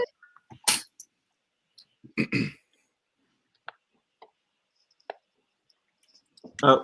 Woody, we haven't can't hear you, Woody. You're muted. You're muted. Yeah! Let's run it back. You know, my is all visual, so this is perfect. Yeah. All right, here we go. Here we go. From the tippy. All right, what's the situation in there? 1 active shooter, white male, 17 victims, all Asian. My God. Another example of systemic randomness. Racism? No, I know all about racism, all right? My daughter explained it to me last night while I told her that's not a thing.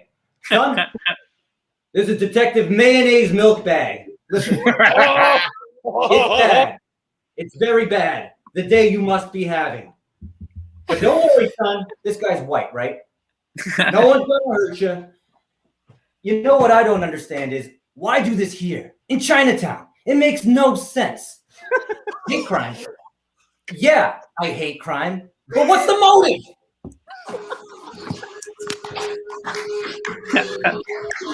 All right, everybody, karaoke time.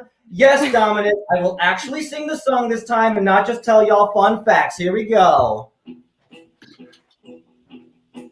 When I wake up, well, I know I'm gonna be the man who wakes up next to you.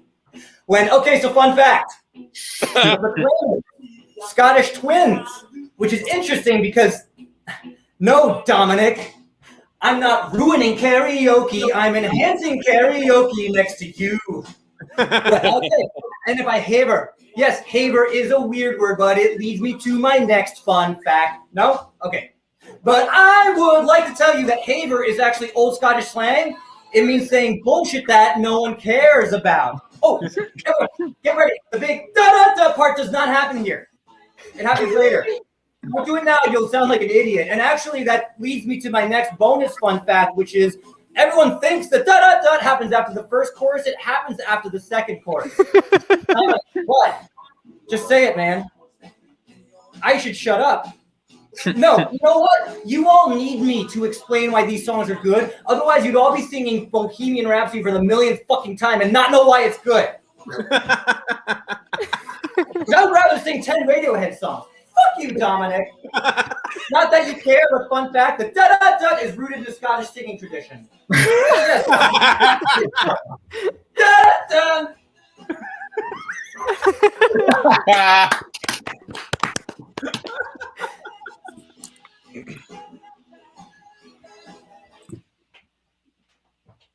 This is FBI Special Agent Chang.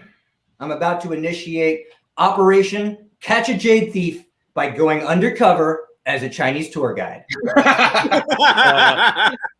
Fair warning, you might not recognize me undercover because I'm going to be acting as Chinese as humanly possible.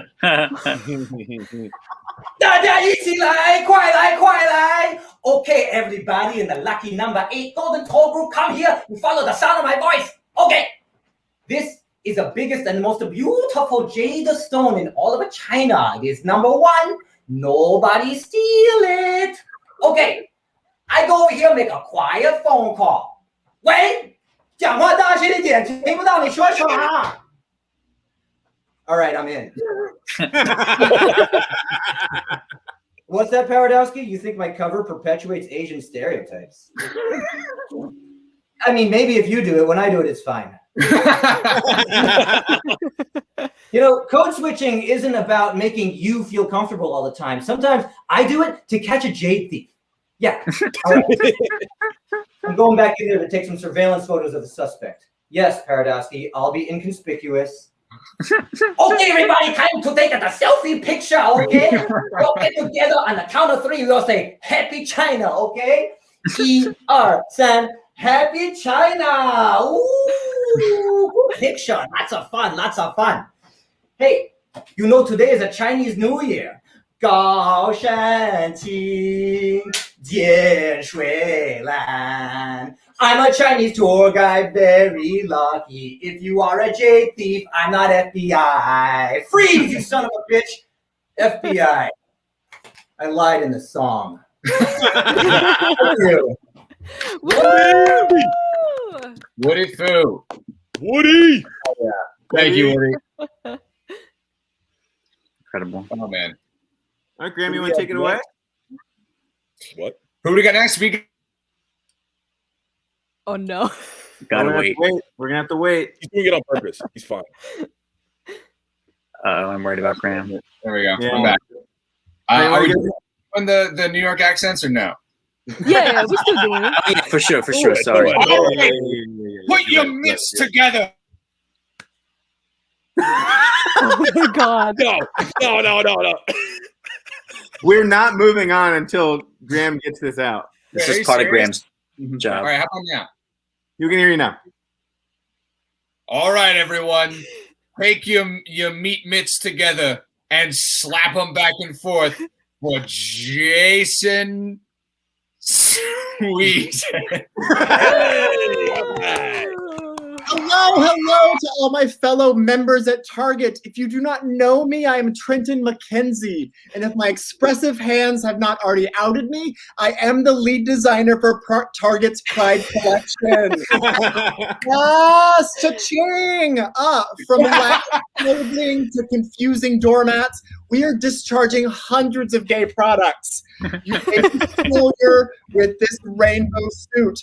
It's a flag that looks equally terrible on all body types. Consumers said enough, and we said, shut up, consumers! And we released this rainbow sandal that somehow is very straight. I don't know. And of course, how could I forget our gender-inclusive folding fan? Yes, actual name, and we are committing to gender-inclusive folding fan. Because if corporations are people, then our products can be gendered. Yes!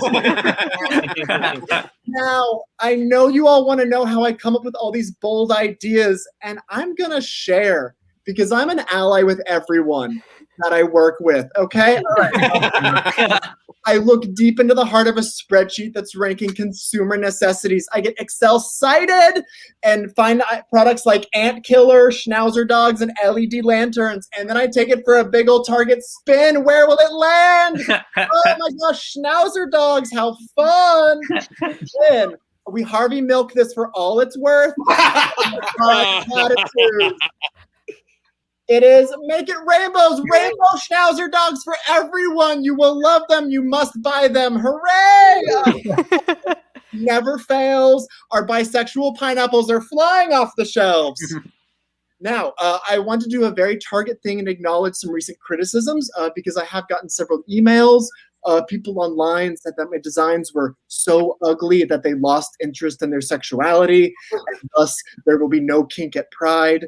And to say, you need a rainbow garden hose. Yes, no kinks with that hose, no kinks at all. It is all water, and if you somehow pee in it, the hose does explode, so don't do that. You've been warned. Okay. So some people are also saying that these products are just another impersonal cash grab. And to that I say, we sell unique products with a message. We also sell a deer blind, that says in giant letters, if my gay son were hunting, I would love him.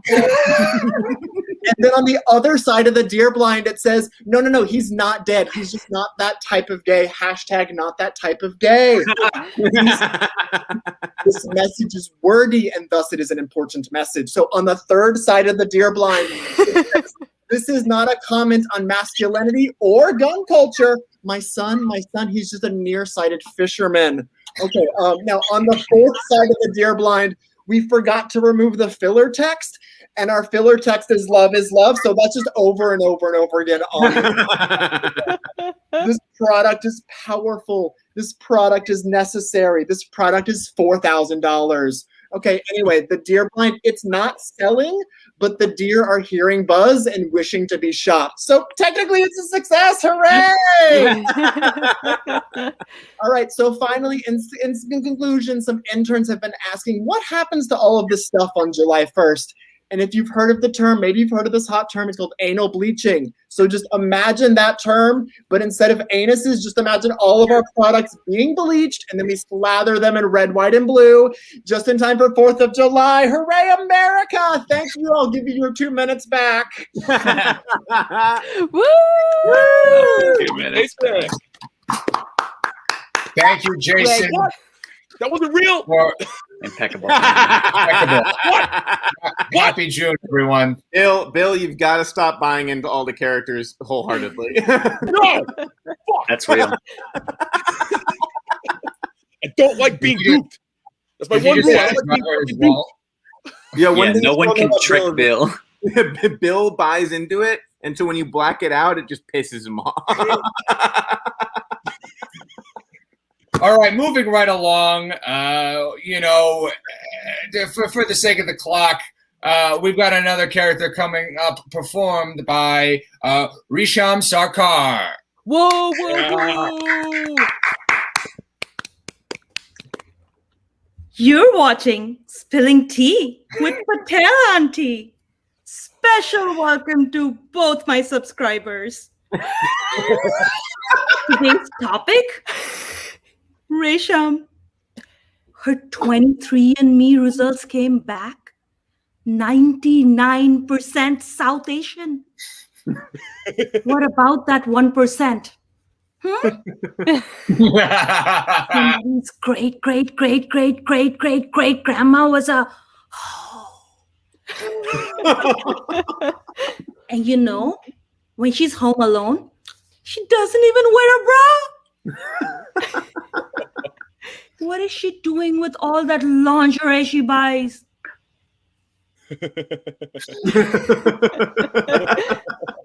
Last week, I figured out she went to Dwayne Reed and didn't even pick up tampons. Little naan breads in the oven. Well, you never can tell where I'm looking. But I'm always recording. That was basically everybody in my neighborhood. And this was basically everybody in my neighborhood in Chicago. So I am so totally smart. Did you know that there are babies who are born with a full set of teeth? So creepy. Speaking of, did you know there are some women who have teeth in their vajayjays? It's called vagina dentata. It sounds Italian, but it's not a pasta. Speaking of, did you know that a boy duck's thing is actually shaped like a screw? So like when a boy duck is horny, and oh my God, totally trust me, they're like always so totally horny. He actually is trying to screw. Oh, hey, where are you going? Are you coming back? Oh. That was all I had. Thank you. Give it up for Resham. Give it up for Resham. Yeah, Resham. Fuck Chicago. Fuck yeah, that's one thing every New York Teamster agrees on. Chicago is a city, is a trash town. Get out of here. Trash town. All right, moving right along. We have another character coming up, performed by the great Lizzie Logan, everyone. Give her a round of applause. Woo. Hi, do you have a second to talk about equality? No, I'm not asking for money or signatures. I'm an aesthetically pleasing Instagram graphic about social justice, and I'm here to do absolutely nothing. Sorry for clogging your feed, but something bad just happened, or maybe it's been happening for hundreds of years. And I need you to know that the person who posted me has a cursory understanding of this problem. They know it exists, and also one point about it. I'm a black square. I'm a cake that says end white supremacy. I'm a pen ink drawing of lady tits. My face shifts, but my message does not. Acknowledge this issue by liking this post. End of message. I'm something that isn't usually rainbow colored, but rainbow colored. Take that, hatred. I'm a gorgeous infographic about a horrible crime, citing a statistic nobody will fact check, but plenty will share because their allyship begins with spreading awareness and also ends with spreading awareness. Suck it, Woody Guthrie. This pastel motif kills fascists. Oh, while you're here, can I get you to take a look at my caption where a privileged person has unpacked their feelings in what might be the worst written, most navel-gazing paragraph of all time? You'll notice that at the end, you're directed to the link in their bio, which will take you to a link tree. And at the bottom of that is a link to a Google Doc of resources. And one of those is a place you can donate money, which goes to a foundation, which will give that money to a lawyer. And then eventually the lawyer helps a black person. I'm powerful. One time, a white supremacist wanted to do a mass shooting, but then he saw me and was like, no, I bet. But hey, at least I'm not the fucking balloon guy. All right, blackout. That's one. I have another topical one. Hello. Yes, it is me. I know I'm the talk of the town. And sorry I'm late, but I'm late is how these things always start, isn't it? Isn't it? Oh, I understand. You don't recognize me up close. I'm abortion. So sensitive. Loving this tension. Have we all seen Nanette? The tension. I thought it was just okay. Yes, I'm abortion. Let me tell you a little bit about myself. I've existed for 1,000 years and you will never get rid of me. You can try, but you'll fail. You make me hard to get. I'll just show up underground. It's like gay sex, drugs, me. You can take me off the streets, but I'll find a way. Jurassic Park, perfect reference. I get knocked down, but I get up again. You ain't never gonna get me down. Near, far, wherever you are, you've been hit by, been struck by a smooth criminal. Yes, I know we canceled Michael Jackson, but if I can separate an embryo from a uterus, I think I can separate a song from the singer. Oh, too dark? I am literally abortion. Oh, you don't You don't like me? You don't think I'm very nice? Well, I don't like you either, but here we are. And let me let you in on a little secret. If you made birth control free, taught real sex ed, funded maternity leave, and gave everyone free healthcare, you could avoid seeing me a bunch, you dumb fucks. Sorry. I got a little emotional there. I am abortion. But honey, sweetie Pooh Bear, if you really, really don't want me around, we can always bring my friends trauma, suicide, abandonment, poverty, and infanticide in here. Too dark? I'm fucking abortion. So are we good? Do you get it? Because I don't want to have to explain this shit all over again in 6 months when you try to outlaw me again. Cool. I'll get out of your hair. Tell your mom I say hey. Yeah, I know your mom. We met up like twice in college. Woo!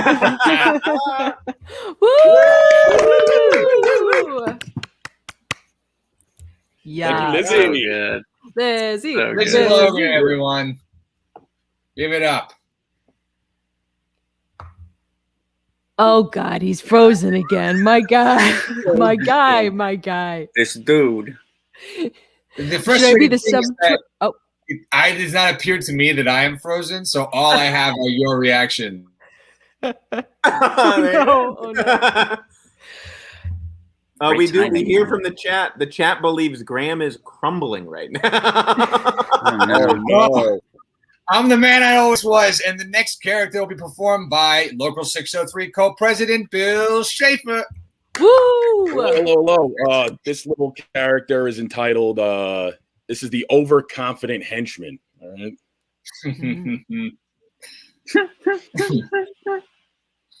Alrighty, henchman at NYC. This is it. Kingpin wants us to break into this vault, clear it out, take care of any witnesses. Bing, bag, boom, easy peasy. Now, I know some of you are still a little shook by that ass whooping Spider-Man gave us last time we attempted this, but I got us a secret weapon. Everyone take a look under your seat. We all got black wooden baseball bats. Spider-Man's got the ability of an arachnid, but we've got wooden, blunt objects. There's no way this doesn't work. All right, I'm looking at the room and some faces. Some of you think this isn't going to work. We got questions. Okay. Well, you know what I think, Larry? You're never going to achieve anything in this life with that attitude. The reason this gang hasn't completed a heist in a month isn't because we keep getting fooled by an Avenger. It's because we don't believe in ourselves. I'm the overconfident henchman. Come on. The fact Spider-Man can stop a runaway train with his bare hands is only a small part of the problem. We've got black baseball bats. Some of you brought lead pipes. Call me crazy, but I like our chances here. I know that spider jerk has superhuman reflexes and a spider sense, but I know karate. More specifically, my 5-year-old son knows karate, and I pick his brain about it. Anyway, Spider-Man needs to be more worried about this group of henchmen. There's just one of him, and count it. 1, 2. Oh, you guys are in the wrong room. Okay, yeah, no, that's not gonna happen, everybody. Tell you about my plan, I'll kill you. All right, yeah, you be good. All right, 2 of us. There's 2 of us. We've got the numbers. Haven't you ever read The Art of War, you freaking chode? Listen, if you're feeling a little shook and you wanted a switchblade, you should have answered my Slack. I'm not a mind reader. And neither is Spider-Man. Henchman 1, Spider-Man 0. That's it, guys. Yes. Bill, baby. I pick his brain. I love that. We could all learn a little karate from the kids around us. Bill, the first 15 seconds and the last 30 seconds of that character was the best thing I've ever seen in my entire life. I love the middle, the longest part of sketches. I don't fucking pay attention to those. I just grab you. I'm sorry for my internet.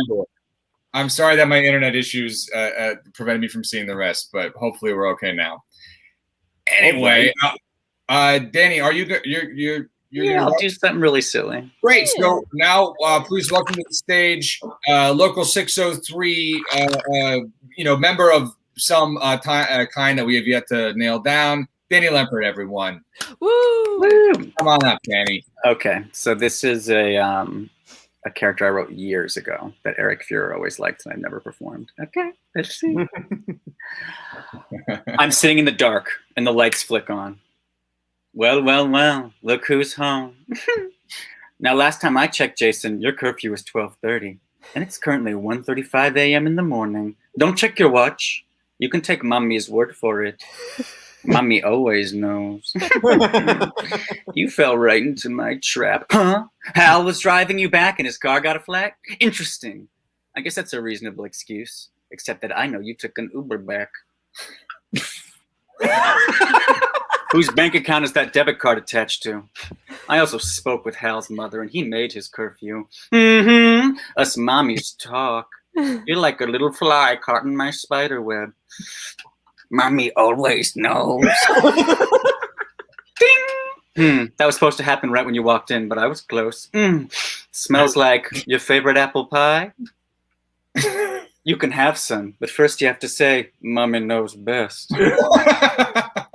Where's Dad? Oh, don't play stupid. He watched SVU at 8:30 and then immediately fell asleep. You know Mariska Hargitay makes him drowsy, and I knew it would too. I want a little face-to-face time. Mommy's a black widow, and you're caught in my web. And since you want to play tough guy, why don't you tell me about this party a little bit more, huh? Was there any drinking? Just Bud Lights? That lines up with Mommy's intel. The truth earns you a slice of pie. Any drugs? No, I'm disappointed in you. You don't remember hitting a pot cigarette passed to you by Francois, the exchange student? Hey man, you've got to hit this sweet grass. Yeah, that's right. It was I. Your own mother gave you drugs to drive home a very simple point. Now say it with me. Mommy knows best. You can make all this stop, Jason. All you have to do is say it. You're a hard nut to crack, just like your father, but I spun him up in silk and I'll do the same to you. Was there sex at this party? You just made out with Marissa Kay? That's all? Nothing else you want to tell Mommy? Tisk, tisk, no. Tisk, Jason. Does this headshot look familiar? Marissa Kay is actually Lisa Turner, a local acting student. She's also a longtime attendee of my spin class. I hired her as a mole to infiltrate your high school 3 years ago and eventually take your virginity. The truth is best served warm with nutmeg. I'm crazy. You know what's crazy, Jason? Sons who don't say what their mommies want to say. Crazy Jason. I'm like Kathy Bates and Misery Medea and Tonya Harding all wrapped into one. I've Truman showed your whole life. That's all I wanted to hear. Mommy knows best. Mommy knows best. Now you get some sleep. You've got a soccer game in the morning. You freak! Oh my god. Danny, why haven't you performed that? Wait, Danny, can you say web the way you said web again? My web. Web. It's so intimidating that that's the material Danny's not performing. You know what character so I'm self-conscious. You know what character I'm sitting on that Eric Fuhrer loves and I'll never do? Cold Captain. It's a captain that's too cold. That's what I got in my back pocket, Danny. I mean, you got to trust Eric. No, you don't. Ian, you've got your Lewis and Clark Explorer. I'm never tonight, ever right? fucking doing that. That's a character that the Union loves. Never ever happened. He's got plenty of characters that are too brilliant to do out loud. I think it's about time for us to bring on group 3. What do y'all say? Yeah, I think so. Group 3. Yeah. How we doing, group 3? How we doing here? People coming in. We have Tai Sue here, although their camera is off. Awesome. Well, then let's get things going and kick it off with Tai Sue. Hi. My character, the lemonade girl, who wants to be the richest person in the world. Good morning, neighbors. Good morning, parents. Good morning, everyone. Robert. My name is Gloria. I'm 11 years old. Welcome to my lemonade stand, Lemonade Cutting Ribbon Ceremony, which is my first business venture to become the richest person in the world. People ask me, Gloria, why do you have such a big dream? Was it because Robert, your first boyfriend ever, decided to build a house with Mia in Roblox? And promote you decided to buy Roblox, the company, with your lemonade money? Maybe. And like my favorite once said, who are you? Who are you really? And what do you want? Once I become the owner of Roblox, I hope Robert can think about those questions. Without further ado, let me present you the jingle of Glaminade. Glaminade, glaminade, glaminade is cool and sour and bubbly phrase. Take a sip and kick the cheaters away. You make that dough and you make them pay. Thank you. Thank you. People ask me again, Gloria, you're so talented. What drives you to be the person you are today? I quote my 7th favorite billionaire, Jeff Bezos. You need to find your passion and make it into a career, and then make that career into a calling. And my calling is to be the owner of our video game company. And boys who cheated on their girlfriend, even in a game, will be banned for playing game forever. Now, allow me to introduce you the 3 of my lemonade signature drinks. Adele, Olivia Rodrigo, and Kris Jenner. All of my drinks are named after women who have self-realized after leaving their doomed relationships, which is something I feel a deep connection to. People, the moment has come, but before I cut on the ribbon, I just want to quote my 3rd favorite billionaire, Jackie Ma. Believe in your dream, and my dream is one day to own the internet, and no man can ever break up with women without being cut off, unless beautiful albums and successful business came out of it. Okay, today is the first day, so on all drinks for everyone, all proceeds goes to my Roblox account. Thank you. That's it. Hi. I gotta give Ty a shout out. I met Ty in our character workshop on Monday. Ty came to this. Let's give a special warm round of applause for Ty. Just absolutely. Woo, Ty. Cool. Ty, that was awesome. We love, young woman characters who are entrepreneuring. That's very union-like. Yeah. All right, speaking of unions, I think it's time for us to move on to our next member. Our next member is the valuable, the reliable Lindsey Bennett. Thank you. This is going to be a host of Date Night. Welcome to the Velvet Orange, Liverpool's premier lounge club. I'm Stacey, your MC, and I'm also your host for our monthly date night. Yes, date night. The time you and your true love assign for scheduled romance. Ooh, saucy. I feel as wet as a Ritz cracker. Anyway, that's what's available as a snack on the table. Well, if you're sure the pre-planned time on your Google Calendar at this dive club will put sparks in your dying love affair, then we at the Velvet Orange are happy to help.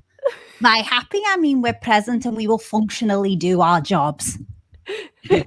Clearly, our evening of romance is working as we got so many regulars back. I thought the pandemic might break you up, but no, you pushed through, Joey and Patricia. Well, I guess it's good to see you're still together. What? A divorce was too much work, so you've stayed together while falling apart, much like an IKEA wardrobe. There's a shelf, but where's the door? The band will join me soon. First, let me take you through our date night specials. Try one of the date night cocktails. We've changed sex on the beach to sat on the beach to offer you what you did on your last vacation. There's also lots of sours, pisco, whiskey, and yes, I am talking about the vibe in the room, Ron and Sandra. The flowers on the table are plastic. The candles are fake because even we knew a real flame can't ignite any of the dead romance here. Okay. During the intermission, there's getting to know you games such as charade, which you should all ace as you've been going through the motions for ages. Great. The band is ready. And as your singer/host, I'm going to kick off with the first song request from Jack for his wife Vera. Lovely. Let's see what Jack has. Oh, a classic Dusty Springfield. You don't have to say you love me. Wow. Even for a fucked up date night, that's a little on the nose, Jack. Thank you. And I am now gonna be a mom tattoo. Yes. All right, Kevin, look at me in the mirror. Here I am on your left bicep, your brand new tattoo. Great news, Kevin. This is stunning color work. You picked a very talented tattoo artist. Bad news, your mom is gonna hate me. She thinks all tattoos are a gang symbol. If you wanted to show her love, you should have bought her tickets to Phantom of the Opera. She will want to cover this up the way the Phantom covers his face. Good news, the physical pain won't last long, but your relationship with your mom is dead forever. She thinks anyone with a tattoo is Jack Sparrow. In her eyes, you're now just an undead pirate, and she'll look up your silver as soon as she sees me. That's it. Woo! Another fine union member showing off their dialect skills. Yes, yes, very, very good. One quick thing I'll shout out about Lindsey Bennett. She is one of the two co-hosts of These Are Not My Words, a show that is performed at the Squirrel and Prior. Absolute fun, awesome show. Look them up on Instagram. It's like at TAMNW, but look up These Are Not My Words. It's so good. So good. Hey, Ian, why are you doing that weird accent? I'm trying out my characters. Man. I'm trying out my characters. Got it. Disgusting is what you are, Ian. You disgusting. I'm sorry. I'll try and go back to how I speak normal. All right, folks, should we bring on our next member? We've got Jolie Dudley.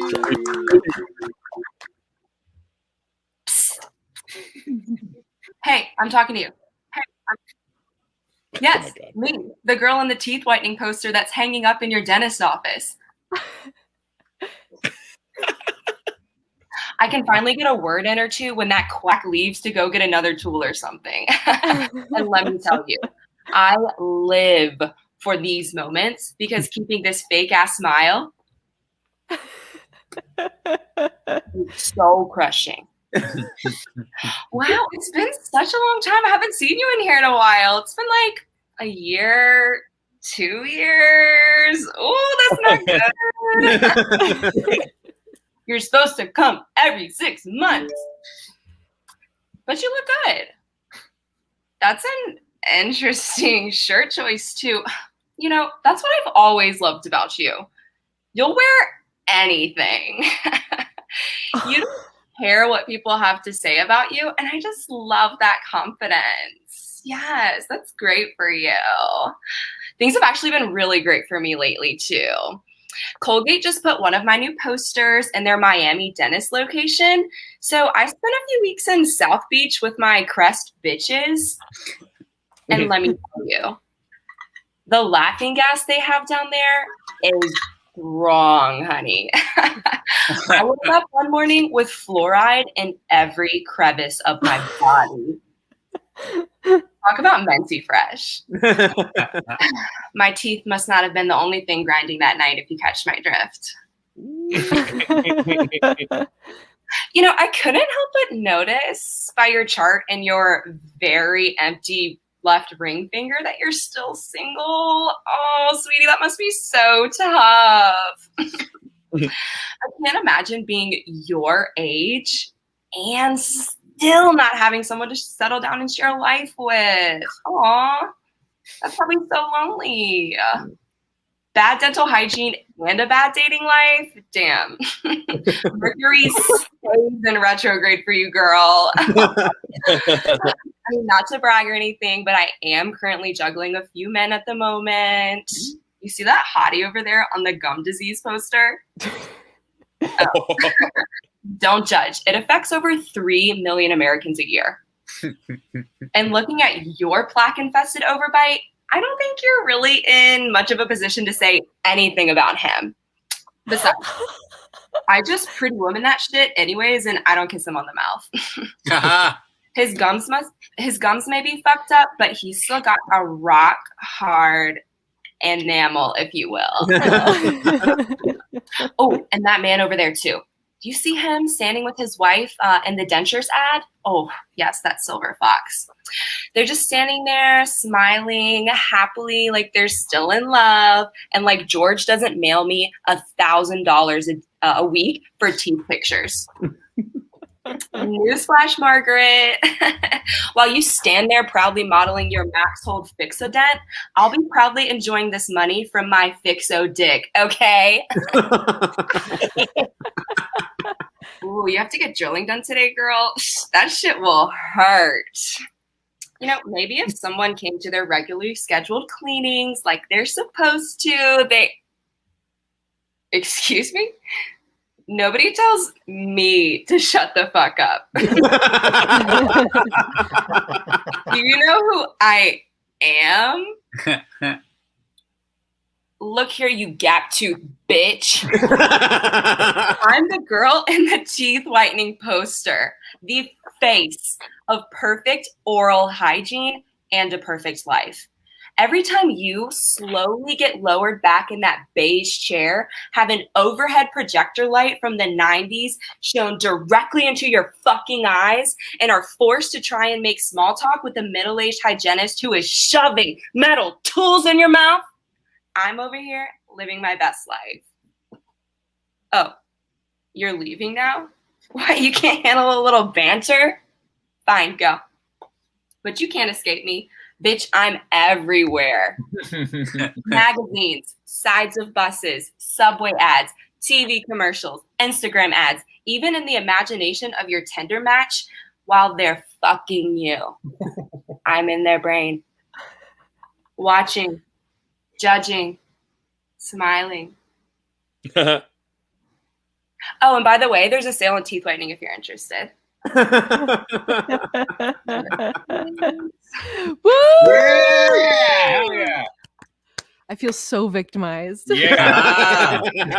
As someone with both bad gums and bad enamel. Well, luckily, the union gives us great dental. And I don't take it. Yeah, that's true. Yeah, they do. Thank God for unions, right? Ian, do your fucking accent. I don't want to ask you again. Ian. I was trying to do it that time. I was trying to do it that time. Okay, let's move it on. We've our next union member is coming to the stage. Please welcome Nick Mested. Hi, it's me, Mr. Kerrigan. I teach coding at Wilmington Elementary School, and I'm making this video today to clear the air. Sadly, if I look familiar to you, it's likely because of a series of recent viral videos that feature a person who appears to be me, doing such things as claiming to like eating poop, ripping a $5 bill in half, and saying that I believe all dogs should be put down. I want to be clear. The person in those videos is not me, but rather someone doing a deep fake of me. A deep fake, as some of you may know, is a type of video where the face or body of a person is digitally altered so that they appear to be someone else. Again, those other videos are deep fakes, and this is the real me. Now, as far as who's behind it, I'm still figuring that out. But I'm positive it's a student in one of my coding classes. As to why they've chosen to target me, I don't know. Although maybe it has something to do with the fact that I have a stick up my butt about never letting my students play Minecraft. I don't know, just a thought. Either way, I'd like to say some real things about myself to clear the air. For one, I smell like coffee and have absolutely no drip. I drive a Kia Sorento and I look sad. My favorite show is Caillou, and my dream woman is also Caillou. I wear a suit and tie all the time, and I like butts. I have no proof that the culprit is a student in my class, but I started class today by saying we wouldn't be doing anything until the person responsible stepped forward, which resulted in no one stepping forward, proving that the student who did this is not only tech savvy, but also brave.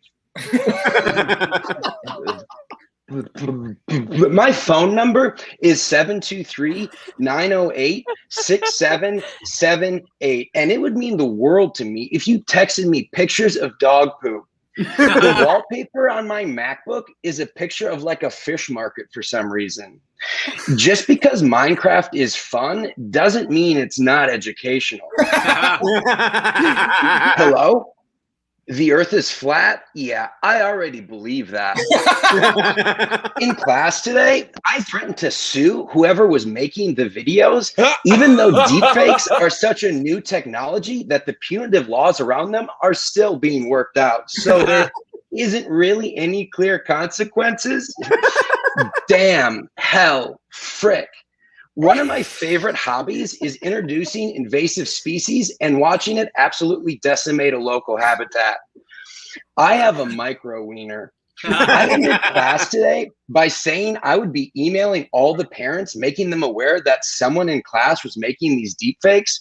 What I don't realize is that the parent base for the private school is mostly parents who are disengaged and also very powerful, and will therefore be impressed with the fact that their child has the tech savviness to use this technology. And at most, punishment will likely be just a slap on the wrist. I eat poop. Well, I gotta go. I have a date with a goat or some crap. Boo, boo, boo. I'm so serious. Fire me.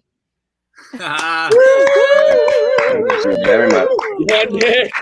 Players. Oh man. Well, that was the if you like Nick Mestad, you can check him out at Characters Welcome live.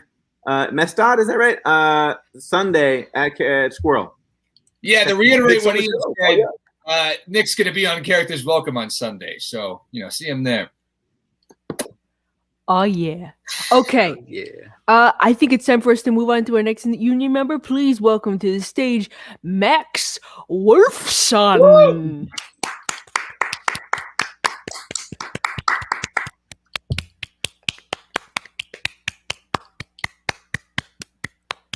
Is Max here? Wolfson. Max, can you hear me? Octavia, is Max? Max is not here. They're not here. Okay, then we're just gonna skip them. Okay, it's fine. It's fine. We're gonna move on to our co-president, Ian Dyer. Ian. Hey, kiddo. Happy birthday. Oh, I'm sorry as your dad I can't be there today, but I've got a big business deal I've got to close in Tokyo tonight. But I'll be back soon once things are wrapped up here, okay? Tell me about you, though. How's school been? Oh, you learned in school about the year 2020. Huh. Oh, wow. I have to admit it's strange to hear that my kid is learning about the events of my life in history class. Yeah, 2020 was a difficult and tumultuous time. The pandemic, quarantine, the election, protests. It was a lot. Was it the most important year of my life? I guess so. Wait, no, that'd be 2022. Why? I have just turned 33 and I think I just really hit my groove. Yeah, no, don't get me wrong. 2020 was important, but like 2022 was even bigger for me because like I just started to get it. I was full swing in my 30s and man, things just kind of started happening. It's hard to explain, I guess. I'm being incredibly vague. I don't mean to be. It's just like when I think about 2020, it's a rush of all these wild, important things that happened. But like 2022 was just a feeling, you know? Wow, you look pretty bored all of a sudden. Listen, I get it, but really, we're all on our own journeys, and the things that are most memorable are often really just memorable to us. Someday you'll understand after you've had a few more birthdays. You'll be in your 20s and you'll be like, this is awesome. And then you'll think for a second and realize it's not. And then you'll turn 30 and you'll be like, I figured this out. And then a few months later, you'll realize you were wrong. And then at some magical age between 31 and 39, it'll click. And then you'll realize age is a state of mind. 2020 had murder hornets. That is right. But honestly, I never really understood what was going on with murder hornets. It didn't stick with me. Not like when in January 2022, I finally just became fine with the fact that I like the books I like, and that's okay. I don't think I'll ever really be able to explain why 2022 was great because, like, in many ways, nothing materially changed for me. It was basically no different from anything else, except it was also so different. For instance, I think it was late fall, and my friend Tom and I just found this really cool bar, and it was awesome because it kind of felt like our bar. Like, we knew not really, but we also knew that something special was going on, and we just went there a ton. And I guess that stuck with me a lot more than the third stock market crash of my lifetime. What about 2021? 2021 was fine. Oh, actually, 2021 was also pretty great. Yeah, because everything slowly got better. But I also bought my first real piece of art. Blackout. There we go. That's it. Woo! Wow, incredible. Incredible work. Co-president. Thank you. Wow. Thank you. That's Thank why- you. I was the co-president. You know, Ian, that character was so good that I want to officially announce my endorsement for both you and Bill to remain co-president. You guys gotta show up to vote this time, okay? No, Can't I'm just like, be Bill and I'm I like voting the New York Times. I'm endorsing two candidates. Well, just so you know, just so you're fully clear, I voted for Bill and Bill voted for me. So we have to get to the bottom of this. Yeah, one of us it has was to a be real- president. It was a real election situation, like the movie election, not like Yes, it was exactly the movie election, but just stuck in our circumstances. But it's exactly that. Group 4 looks Alrighty, great. we're gonna move on to Group 4 right now. We got Group 4, which is 4 people. We've got Group 5, which I think is 3 or 4. So, oh, no one's here yet. Okay, we'll give them a second. So we're in the home stretch, gang. So hang in there. We're almost done. In the meanwhile, Octavia, could you throw up the donation link to the squirrel if anyone feels so inclined to pass your head around? Pay the dues. Pay the dues. Listen, these should just be your Kathleen is protection. just freaking the Godfather now. Yeah, I can't believe your union guy is in like Miller's Crossing or something. Hey. All right. We have people We'll here, give this okay? a minute, and if no, We've got one I know- performer here so far. I know Marina is not going to make it. Okay. We've got Carly's Good to here. know. Carly's here. Okay. Well, let's give him another minute. If Carly, okay. What do we got here? What do we got? Someone else is here. Hello. Is that Ricky's Ricky? here, Carly's here. Ricky, great. So we're gonna just go. Let's bring it to the stage right now. Ricky Sim, everybody. Ricky Sim. Yeah. Woo. Hey, can you guys hear me? Yeah. Okay, cool.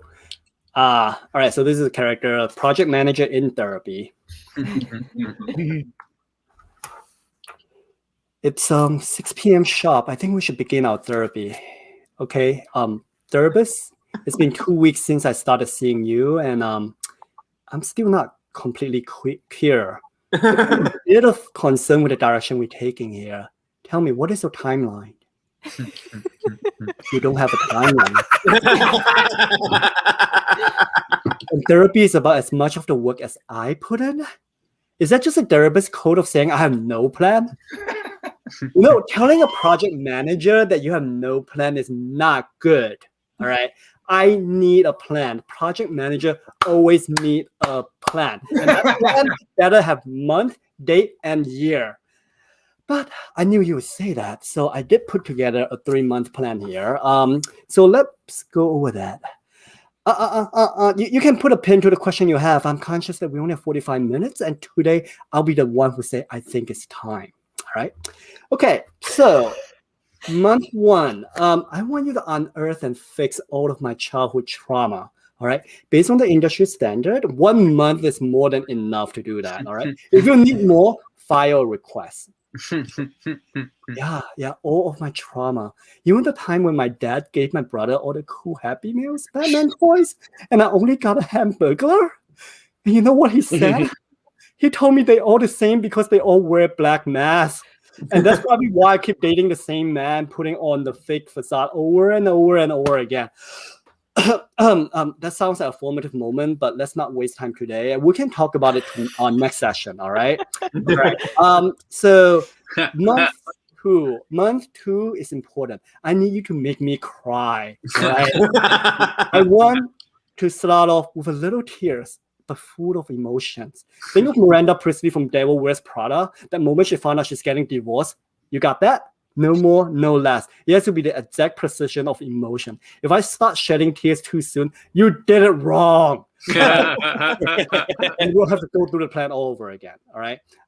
And by end of month 2, I better be crying like a motherfucker. I better be experiencing the raw emotion I have never experienced in the past 20 years. If you can't do that, file a request. All right. Month 3 is a milestone. By this time, all my broken relationships should be restored. All the confidence that was shattered when I was a closeted gay teen should be rebuilt. Okay. I want to walk out of here feeling good as hell like Lizzo. And if you can't do that, file a request. Now, that is an important milestone. So I want to make sure I will send you a Google invite to the crying dates, and I'll auto-generate a reminder 5 days and 2 days prior. All right. So lastly, here's a list of housekeeping items, and after each session, email me the takeaway within 48 hours. All right. File a request at least 90 days prior. All right. So that's 3 months. Okay. And lastly, for my sake, color code the causes of my trauma. Okay.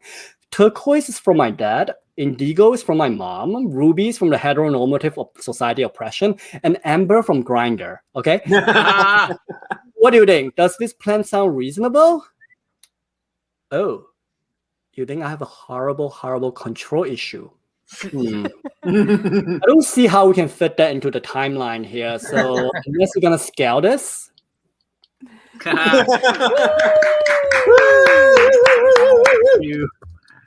Ricky, so good. Thank you so much, Ricky. That was incredible. Incredible. Textbook math. Textbook. That's you. Good union labor. Great man. Great man. You can't beat that union labor. Yeah, all those startups with good union. That's how you no. And actually, we do want to say that the startup character jam that's been going on at those other theaters, we don't approve of that labor. We don't approve of how that's being They're done. on our do not work list. Yes. Fuckers. Me and All Bill right, are gonna moving go right over there. along. I don't believe Angela's here, so we're gonna go right to Carly. Carly Trapp. We'll give you a second to get ready, but Carly Trapp coming up next, everybody. Carly Trapp. You know what I love? Okay, never mind. I'll tell you later. Carly Trapp, everybody. Woo! Hi, Mr. and Mrs. Johnson. I hope you had a great night. Yeah, everything went great here. The kids went to bed pretty easily. I would love to babysit another time. That would be great. I'm sorry. Actually, everything was not great. Your son. Well, this isn't easy for me to say, but your son is a kinky baby. No, you heard me right. I said kinky baby. Everything, was going just fine. We were playing and there was no crying. Then all of a sudden, while we were on the couch watching Disney Plus, I felt a small hand on my breast. I looked down and your son was cupping my left boob, literally cupping it. I know what you're thinking. Why didn't he grab the right boob? It's much perkier. I have no idea. Right. Forget the right boob thing. I know he's not even one. I'm well aware of it. That's why I almost gave him a pass. But when I tried to make it with that hand, it was like a magnet and boom, right back on my tata. I swear he gave it a soft, tender squeeze. And, I appreciate the gentleness. I'm not used to that, but I still like it. No, please don't apologize. It's totally fine. Really, everything was fine. Don't worry about it. So actually another thing, after he caressed my mammary glands, he had the audacity to fall asleep. Just dead asleep, snoring like a little baby bear. I'm also used to that in a large bear form, but this time it felt weird. He woke up and he had the tiny balls to go back to my jugs and start making sucking noises. The sound will haunt me. So I said, "No way, young man, you cannot have these for dinner." And I carried him at arm's length all the way to his high chair because, of course, after exertion, he was incredibly hungry. So like I said, I mixed him up some peas and carrots, and I tried to spoon feed him, but your kinky little baby had other plans. He stole the spoon from my hand, looked me dead in the eyes while he seductively licked the spoon. And don't get me wrong, I've seen Bridgerton. I love some sexy spoon licking, but from a baby? I'm sorry. I can tell I've shocked you. You aren't really saying anything. Forget it. But I feel obligated to tell you that things did get worse. After I fed him and he licked the parts of my soul that I didn't know existed, he started making that sucking sound again, and I panicked. So I put some of your bowls, those small salad bowls, into my bra to protect my goods. And then I fed him his bottle, and I began to burp him. And you're not going to believe this, but he bit me. He actually bit my back. I think it was like a revenge bite for barricading my tits. It went too far. I've never enjoyed being bitten. Some people do, and I don't judge them for that, but I do not enjoy teeth in my flesh, let alone a gummy mouth gnawing at my back like I'm some piece of juicy, tender meat, which I am, but that's not the point. Rock bottom. It was 8, and tensions were running high. My tits were not happy with me because I was shielding their perfect roundness from the world in porcelain bowls, and my back was throbbing from the bite, so I figured it was bedtime. I followed your directions, and I took the kinky baby into the nursery to change him, and I put his pajamas on, and I'm taking off his dirty diaper, and all of a sudden, out of nowhere, he starts peeing all over me, urine on me. I don't know if you've realized this, but I'm wearing a white t-shirt. In Panama City Beach, 2010, except no strangers were giving me beads for showing them my tatas. What I'm trying to say is this was not my first rodeo with a golden shower, but I'll tell you one thing, this cowgirl did not enjoy that deluge one bit. And what does your kinky baby do? He smiles and lets out a big fucking fart. I looked him dead in the eyes, and I asked him if he was my ex reincarnated. R.I.P. Tony. Baby did not respond, and that's when I knew I was onto something. Things were not great. No, please. I can't accept payment for tonight. That would just feel wrong. Actually, you know what? I probably deserve double pay for dealing with your kinky baby. So, same time next week? Yeah, Carly, trap everybody. Jesus Christ! I gotta do one quick shout out, just like I did for my man Ty. Carly, also from my character workshop on Monday, met her there, then came over and did the jam here tonight. So special shout out to Carly. Woo, woo, woo, woo. Carly, welcome. Montel Williams. All righty, dudes. I think we're in the group 5, final group, right? Oh, we got one before group 5, right, Graham? That is correct, Mr. President. I should withdraw my name from nomination. Nope, because I was planning to do the same damn thing. All right, let's put it together for Graham Techler. Graham Tech, everybody. Don't move. I bet you're wondering who I am and why I'm here. My name is Klimpf. Where am I from? Europe. I represent a Mr. Jake Weinstock of Brooklyn, New York. But you might know him better as @Jaking Off, no? Mr. Weinstock went to bed last night with 113 followers on Twitter.com, and yet he woke up with 112. You simply cannot take actions like this without imagining that there would one day be consequences. Mr. Weinstock aspires one day to write for comedy television like the Bill Maher program, or perhaps If he is lucky, a sitcom like Der Kominsky Method or Grace and Frankie. So, you see, he simply cannot allow his ratio to be affected like this. Mr. Weinstock is building an empire, and he needs every follower he could get. How could you unfollow someone who posts things like normalize taking a shit? I don't care what continent you're from. That's funny. It's not personal, you say. Yes, it is obviously not personal. But it somehow feels incredibly personal to Mr. Weinstock, who is, and I don't mind saying this, the most self-conscious client I have ever had. No, to the pleading and the running. There is nothing you can do now, as I have been authorized by Mr. Weinstock to take drastic action on your behalf, on his behalf. Okay, I'm unfollowing you now. And then I'm refollowing you. So he's gonna he knows that you unfollowed him, and you'll feel bad. I'm also supposed to shoot you, but I have no depth perception, so you will need to run into the bullet. Okay. Graham, baby. That's the kind of muscle I like to hire. Heck yeah. We got one more group. We got one more group. Home stretch, baby.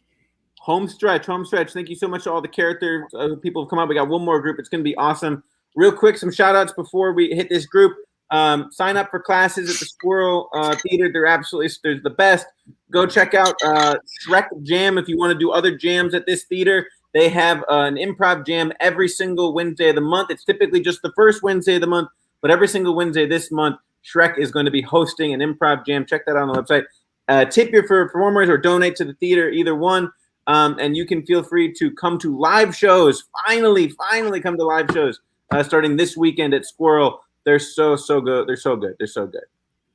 But that's that. Let's do we have Octavia people starting to be here? I'm hope. While we're waiting for that, I'll do more. Oh, Michael is here. Sweet. Let's just kick it off and start with our guy Michael Sankey. There we go. Thank you, everybody. Hi, this is an interview subtitled "Don't Write Characters the Day of a Jam." Here we go. Hey, Mr. Andrews, thanks for coming. So sorry to keep you waiting. The copy machine broke. I skimmed through your resume, and I have to say I'm impressed. Seems like you'll be a great fit here at Yahoo. Now, we're no Google or Bing, but I assure you, Yahoo is a great place to start your professional journey. Anyway, let's start with your case interview. So I'll give you a scenario with a business problem, and you'll just ideate a solution. Talk through your process, okay? Here's some scrap paper. Let's dive in. You're the CEO of a mid-sized tech firm. You were once a large tech firm, but your competitor, Zoogle, has been whooping you for the last 30 years. Your revenue has been steadily declining for decades, and no one uses you apart from computer viruses and memes about companies that suck. Now, give me a framework on how you would attract new or any business. So that's your purely hypothetical case. Do you have any clarifying questions? Oh, the exact revenue figures. Great question that I anticipated. Let's say your CFO, just spitballing, burned all your books when he was arrested for embezzlement. Could you work with that? I mean, we have to. Your case will have to. Not you, not us. We're good. I don't cry in the shower. So, sorry, you were saying? Yeah, let's look into past business adventures. Good call. So your company has actually made several acquisitions over the past years and have earned you thousands. And by earned, I mean lost. And by thousands, I mean millions. Your most successful acquisition was almost buying social media site Facebook Glitz. While Facebook Glitz pulled out, you remember and consider that a victory because it's the closest you've had to a win in years. Knowing this, how can you, the CEO, be less bad at your job? Remember, there are no wrong answers except the ones your company picks every single time. No answer? That's fine. People would be stumped too. Let's move on. As the CEO, media outlets have been tearing you apart for being, quote, a tumor to our species undeserving of love. Now, because of this, your firm shares plummeted 78%, and your wife is making you pick between the company and her. With the framework, make the following decision: 11 years of marriage or 15 living in Google's shadow. Oh, no. Yeah. Of course you'd pick your wife. Why would I even, why would the CEO, look, I got to level with you. This case was clearly about Yahoo. It was cleverly disguised, but it's about Yahoo. We're not doing too hot. Remember how I said the copy machine broke? We don't even have a copy machine. We're running water. All our money went to broadcast.com. Do you know what broadcast.com does? Neither do I. It ain't PR. People hate us. An article came out today called "Here's Yahoo's corporate address. Time to commit arson." Thankfully, no one saw it because it was published in Yahoo News. Anyway, sorry, I digress. I assure you this is a great role for you. Entry level, only 12 years of experience needed. It's a joke. Let me just ask the final case I have. You run a boutique consulting firm. Your margins are robust. You're gaining market share with smart acquisitions last fiscal quarter. You're thriving, and your wife remains loyal and does not bang mall Santas when you're out. Your question is two-part. Is there a God, and why does he hate me? Why? Is it because I peed on that priest's grave? Like, I'll tell you, Jeeves from Ask Jeeves did much work. Wait, no. Don't go. Don't. They always leave. Well, his loss. We just acquired Parlor.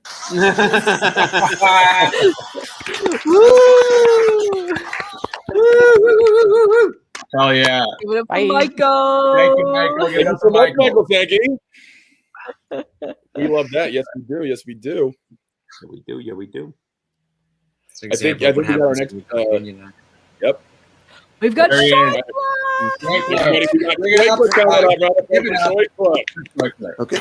This character is the Reverend Zeke of the Church of the Right Way. Brethren and sisterin, for we know no otherin as a memberin here at the Church of the Right Way. Today's sermon will be about the Holy Trinity, the Father, the Sons, and the Holy Spirit, and how they surround and support our Lord and Savior, Donald J. Trump. The Father, Fred Trump.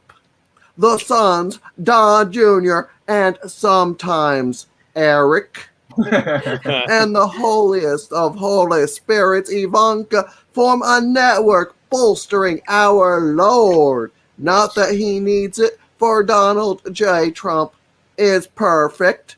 Can I get an amen? I say, can I get an amen? But first, some of our flock, who I will be calling out by name because they absolutely deserve it, okay, have asked me, yes, I mean you, Alice and Thelma, how we can convince our loved ones that the Church of the Right Way is truly a Christian church when we recognize Donald J. Trump as our Lord and Savior. They forget their first commandment as given in the book of 1 Stephen Miller. Thou shalt have no other gods before me. But that Donald J. Trump sits at my side, for he is more than a man. He's great, simply the best. God himself has decreed that Donald J. Trump is his second Messiah, here to proclaim his love for all, except those who don't look like us, or who disagree with us, or who earned the enmity of our Savior that one time for that thing you know that they did. For they are the fake Christians of the devil's army and should be shunned. Now, speaking of the brothers of the devil's army, Brother Jed is passing around a list of those who must be cast out of your shrines of saints and put into your shrines of demons alongside Nancy Pelosi and the traitor Mitchopheles McConnell. Now, After you have memorized the list, cast it into the fire along with any face mask you have, for masks are the mark of Beelzebub, the stealer. And now let us raise our unencumbered mouths and sing out loud to the statue of our Lord Donald J. Trump. Just look at that glorious tanned skin and those exquisitely sculpted legs. Have you ever seen two more perfectly golden calves? I mean, can I get an amen for those golden calves? Can I get an amen? Amen. Now turn your hymnals to hymn 45. We must cancel the cucks before the snowflakes cancel Christmas. Oh. Oh my God! Was that a when someone gets sucked up into heaven? Yeah, you guys said. Thank you, Shoikla. Shoikler. Thank you, Oh Shoikla. gosh. Thank you so much for coming. Shoikler. What a sight for dudes, sore eyes. we get a sketch that ends with someone acquiring Parlor, and then we get that guy. I mean, tell me the universe doesn't have a plan. And look who we've got now. Suave We've got Whoa. Hugh Hubs. Everyone, welcome Hugh Hubs. This is a memorial service. Thank you for everyone for attending my father's memorial. Our relationship with our parents invariably involves over a lifetime. They are our first caregivers, and as we transition through life, many of you may experience that relationship come full circle by becoming their last caregivers. Some of us are not so lucky. My name is William Wonka Jr. I did not inherit my father's chocolate factory. I remember the day my relationship with my dad, Willy Wonka, and I truly broke apart. I had confronted him about the truly staggering number of health code violations at the factory. None of the Oompa Loompas wear hairnets. The walnuts are shelled by squirrels. His chocolate is mixed in an indoor lazy river upon which he also operates a marine vehicle. I confronted the old man. I laid it all out on the table. He wouldn't listen to me. He said none of that mattered so long as the candy tasted good. Good? Dad, I'm looking through our latest product lines, and what's this? Lickable wallpaper. Dad, our clients are confectionery wholesale accounts. Where is lickable wallpaper going to be sold? Why are we encouraging people to lick the walls? Reasonably, think of a situation where it's okay for people to lick walls. Turned to me and he looked me dead in the eye and he said, "That's it. You get nothing. You lose. Good day, son." You know, we would always fight like this. His wild, fantastical, sugary ideas, my Wharton Business School dogmatism. I had to talk him out of so many insane ideas. He invented an edible sugar-based gunpowder. I walked into the inventing room one day and watched him fire a low-velocity caramel-coated raisinette into the brain of an Oompa Loompa. Oh my God. I think we're all forever negotiating and renegotiating our relationships with our parents. I don't think any of us really anticipate our parents getting older. It creeps up on you until one day you're suddenly looking at a frail old man in a candy cane rocking chair. You say, "Come on, old man. Maybe it's time we buried the hatchet. Let me take over the family business. I'm Willy Wonka Jr. What the heck else am I going to do?" And then he looks at you dead in the eye and says, "I've given the factory away, son." "What? To a board of investors? To venture capitalists?" No, son. To a young boy. I found out then he'd held a competition where he let 5 young children tour the factory, slowly letting them fall prey to a series of industrial accidents. and then bequeathing the factory to a sole survivor, a small boy whose diet primarily prior had consisted of cabbage and cabbage water. Father, I have a degree in business. I grew up surrounded by Oompa Loompas. I bear your name. Why? Why would you do this? And he laughed and laughed and laughed at me. And then he said, we are the music makers. And we are the dreamers of dreams. Your mother was an Oompa Loompa and I killed her with a raisinette. And then he died right in front of me in his chair, smiling. I've seen to it that my father's memory is well preserved in feature and in film. My ongoing legal dispute with Mr. Charles Bucket, my father's young beneficiary, is still being settled in court. Thank you. You give it up for Hugh. One of the co-hosts. One of the co-hosts of These Are Not My Words, as we mentioned, is a sanctioned show by this union. Yeah. We recommend. The only one we recognize. In our opinion, everyone on Characters Welcome is a scab, and the people who do These Are Not My Words is a sanctioned union job. Good work, good paying work. Indeed. This is a great thing for us to say about one of the flagship shows of the theater. They're a bunch of the no good scabs, and I'll stand by that. All right, what do you say? Do you think it's time for us to bring in our next union member? Kathleen, I do say that I do. I think that it is. He does say that he does. Yeah, you gotta do it, Kathleen. Bring it in next union. Do it. Yeah. To be clear, to be perfectly frank, I'm not 100% sure who's up next, given if it's adhering to the order or if we're shuffling. I believe we're doing Octavia next. Octavia next? Yeah. Are we doing Octavia? Yeah. Yes, Okay. well, Yeah. All right. That's what we're doing. Yeah, give it up for Octavia. Hi, everyone. I'm Octavia Connor, your tech for this evening. And given that it's June and no one's done a token character yet about being gay, I've come here with a very important message.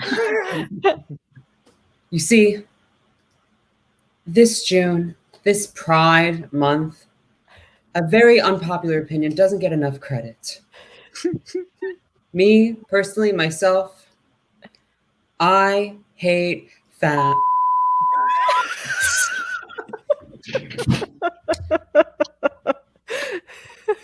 The thing about fat is that while they might look really cool in the month of June, glistening in the summer sun, and just really, really look good, the problem with fat is that they're bad for you and they're bad for society. Every time I see a on the street, I just think, God, how can someone do that to their body? It's disgusting. I mean, the phallic-centric nature that they are, the way that they look good hanging in your mouth. Yeah, fat. They look great.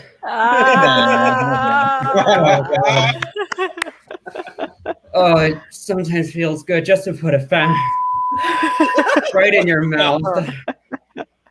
I don't even have to shuck on him to feel it, but I will.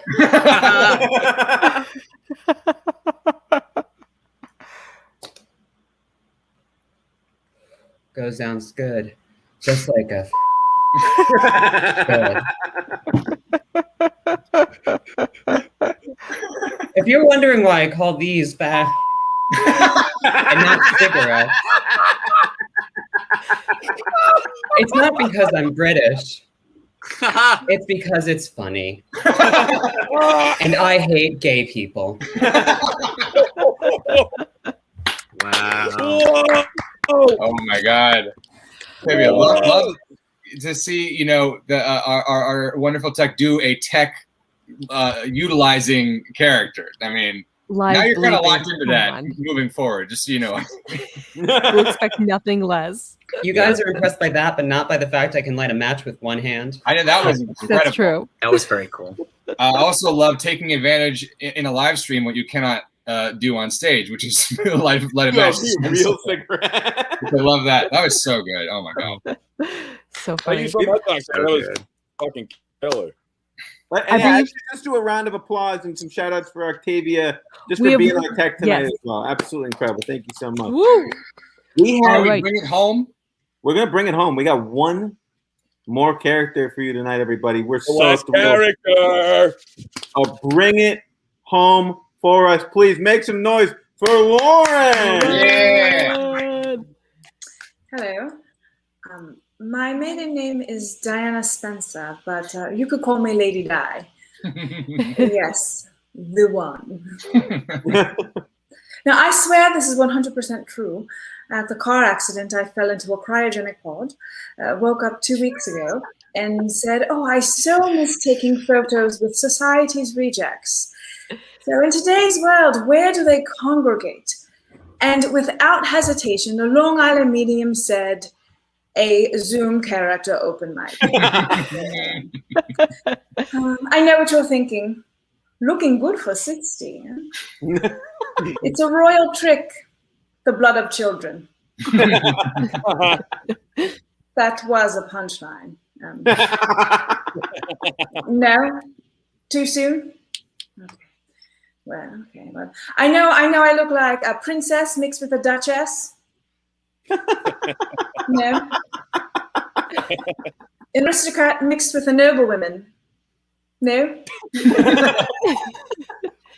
A toff with an og. He gets it. She gets it. So I read on a website today that people think the royals are extraterrestrial, shape-shifting Illuminati reptiles. So that's a thing. What else? Oh, I saw a commercial for a project called Poopery. What was that meeting like? Okay, apparently you guys didn't like that one. Okay. I'd kill for some paparazzi right now.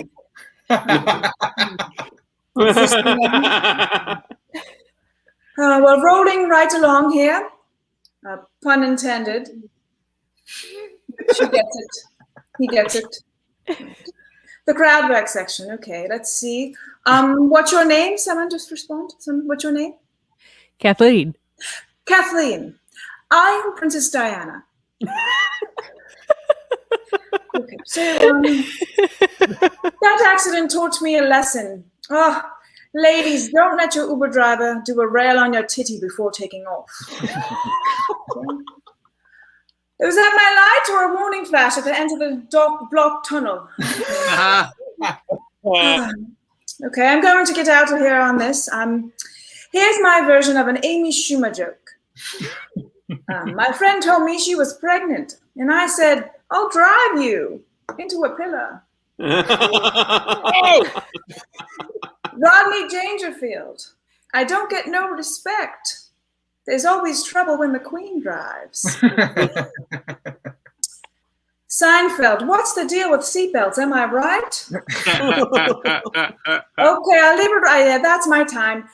Thank you. I'm Princess Diana. Thank you, Lauren. All right. Okay. Hey, Laura, my liberal daughter. Come say hi to your father who's been brainwashed by Fox News. Have a seat and I'll tell you about how that guy in the horns in the Capitol was an Antifa. Oh, thanks for grabbing the mail on the way in. Let me see. Bills, stuff I support that strips away your rights. But do you want this pack of greeting cards they give me for free? Oh, thanks for buying me your book. Yeah, but I'm not going to look at it. I only read Paula and memes about how your existence is a cancer on America. Have you heard from your sister? So proud of her for her anti-mask activism. Yeah, the only one of my children I won't shoot in the revolution. You want to play music? What are we in, Carnegie Hall? Okay, yeah. Put on All You Need Is Love. Why are you laughing? Oh, God.